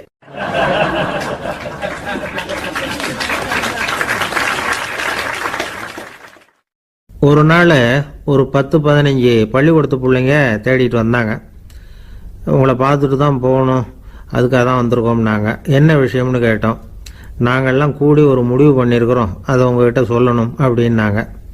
அதுவும் ஒரு வாண்டு பையன் அதை சொன்னான். என்ன முடிவு அது அப்படின்னு கேட்டோம் ரொம்ப ஆர்வமாக. அதை இப்போ சொல்ல மாட்டோம், எங்களுக்கு பிடிக்கிற மாதிரி ஏதாவது ஒரு தகவல் சொன்னால் அதுக்கப்புறம் நாங்கள் அதை சொல்கிறோம் அப்படின்னா அந்த வாண்டு பையன். சரி, சின்ன பையன்கிட்ட இன்னைக்கு வசமாக மாட்டிக்கிட்டோம் அப்படின்னு நினச்சிக்கிட்டு அவங்களுக்கு தகுந்த மாதிரி ஒரு கதை சொல்ல ஆரம்பித்தோம். அது என்ன கதைன்னா, ஒரு பெரிய காடு, அதில் பலவிதமான மிருகங்கள். அந்த காட்டுக்கு ஒரு சிங்கம் தான் ராஜா. எப்பவும் காட்டுக்கு அது தானே ராஜா. ஒரு பெரிய யானைக்கு இது பொறுக்கலை. என்ன இது, எப்போ பார்த்தாலும் இங்கே சிங்கத்துக்கே ராஜா பதவி கிடைக்குது, நான்லாம் எவ்வளவு பலசாலியாக இருக்கிறேன், அப்படி இருந்தும் எனக்கு அந்த பதவி கிடைக்கலையே அப்படின்னு தனக்குள்ளே பொறுமிக்கிட்டே இருந்தது. ராஜா பதவியை நினச்சி ரொம்ப ஏக்கம், அதுக்கு பதவி மோகம். இந்த சமயம் பார்த்து ஒரு குள்ள நரி கூட்டம் அதை தேடிட்டு வந்தது. ஐயா பெரியவங்களே, நீங்கள் இந்த காட்டுக்கு ராஜாவாக இருக்க ஆசைப்படுறீங்க, அதில் ஒன்றும் தப்பு இல்லை. ஆனால் அதுக்கு முன்னாடி நீங்கள் எங்கள் கூட்டத்துக்கு கொஞ்ச நாள் தலைவராக இருங்க, அதாவது ராஜாவாக இருங்களேன், உங்களுக்கும் ஒரு ட்ரைனிங் கிடைச்சது மாதிரி இருக்கும் அப்படின்னு சொல்லியிருக்குது இந்த கூட்டம், குள்ள நரி கூட்டம். இதை கேட்ட உடனே யானைக்கு ரொம்ப சந்தோஷம் தாங்கலை. அதுதான் எப்போன்னு பதவிக்காக காத்துக்கிட்டு இருக்குதே. இருந்தாலும் கொஞ்சம் பிகுவோட, சரி நீங்கள்லாம் இவ்வளோ தூரம் என்னை தேடிட்டு வந்து கேட்கறதுனால மறுக்க முடியல அப்படின்னு ரொம்ப ஏதோ அவளுக்கு சிரமப்பட்டு ஒத்துக்கிறது மாதிரி ஒத்துக்கிட்டது. ஏதோ உங்கள் ஆசைக்கு கட்டுப்படுறேன், கொஞ்ச நாள் உங்கள் கூட்டத்துக்கு ராஜாவாக இருக்கிறதுக்கு சம்மதிக்கிறேன் அப்படின்னுது. உடனே அந்த யானை ராஜ நட போட ஆரம்பிச்சிட்டுது. யானை சாதாரணமாக நடந்தாவே எப்படி இருக்குங்கிறது நமக்கு தெரியும். அதுவே ராஜ நடந்தால் எப்படி இருக்கும் கற்பனை பண்ணி பாருங்கள். யானை முன்னாடி கம்பீரமாக போய்கிட்டு இருக்குது, தலைவர் இல்லையா, அதனால் குள்ள நரிகள்லாம் ரொம்ப அடக்கமாக அது பின்னாடி அணிவகுத்து போயிட்டு இருக்குது. ராஜா வாழ்க, மன்னர் வாழ்க அப்படின்னு கோஷம் வேற. யானைக்கு தலைகால புரியல, அவ்வளவு சந்தோஷம். அந்த யானைக்கு செருக்கு, ஆணவம் எல்லாம் ஏற்பட்டு போச்சு. அதுக்கப்புறம் அது தரையை பார்க்குமா, நிமிர்ந்து நடக்க ஆரம்பிச்சுட்டுது. தரையை பார்க்கறதே இல்லை. அப்படி போயிட்டு இருக்கிறப்போ ஒரு சதுப்பு நிலத்தில் திடீர்னு காலை வச்சுட்டுது. அவ்வளவுதான், கால் உள்ளே போட்டுது. இன்னொரு காலை எடுத்து வச்சுது, அதுவும் உள்ளே போட்டுது. அந்த 2 காலையும் எடுக்கிறதுக்காக அடுத்த 2 காலையும் அழுத்திச்சு, அதுவும் உள்ளே போக ஆரம்பிச்சுட்டுது. இப்போ 4 காலம் வசமாக சேத்துல அழுந்தி போச்சு, எடுக்க முடியல. குள்ள நரிகள்லாம் அதை சுற்றி சுற்றி வந்தது. சிலது சுற்றி நின்று டான்ஸ் ஆட ஆரம்பிச்சுட்டுது யானையை பார்த்துட்டு. இதை யானை பார்த்தது. என்ன இது, தலைவர் நான் தவிச்சுக்கிட்டு இருக்கிறேன், தொண்டர்கள்லாம் சுற்றி நின்று வேடிக்கை பார்த்துக்கிட்டு இருக்கிறீங்க, டான்ஸ் ஆடுறீங்க அப்படின்னு கேட்டுதான். தொண்டர்களே, தலைவர் நான் தவிச்சுக்கிட்டு இருக்கிறது உங்களுக்கு தெரியலையா? இப்போ உடனே உங்கள் தலைவரை காப்பாற்ற வேண்டியது உங்கள் கடமை இல்லையா அப்படின்னு கத்துச்சான் அந்த யானை. குள்ள நரிகளில் ஒன்று முன்னாடி நின்று அந்த யானையை பார்த்து தான், தலைவரே எங்களுக்கு ரொம்ப நாளாக ஒரு ஆசை, அந்த ஆசையை நிறைவேற்றிக்கிறதுக்காகத்தான் உங்களை எங்கள் தலைவராக ஏற்றுக்கிறோம்னு சொன்னோம் அப்படின்னு தான். என்ன ஆசைன்னு கேட்டிருக்கு யானை. யானை கறி சாப்பிட்டு பார்க்கணுங்கிறது எங்களுக்கு ரொம்ப நாள் ஆசை, அது இன்னைக்கு தான் நிறைவேற போகுது அப்படின்னு தான் அந்த நரி. இதை கேட்ட உடனே அந்த யானை அப்படியே மூர்ச்சி ஆகிட்டு தான். நரிகள்லாம் அது மேலே ஏறி குதற ஆரம்பிச்சுட்டு தான். பதவி மேலே இருந்த பேராசை அந்த பலசாலியான யானையையே மாட்டி விட்டுட்டுது பார்த்தீங்களா அப்படின்னு சொல்லி முடித்தோம்.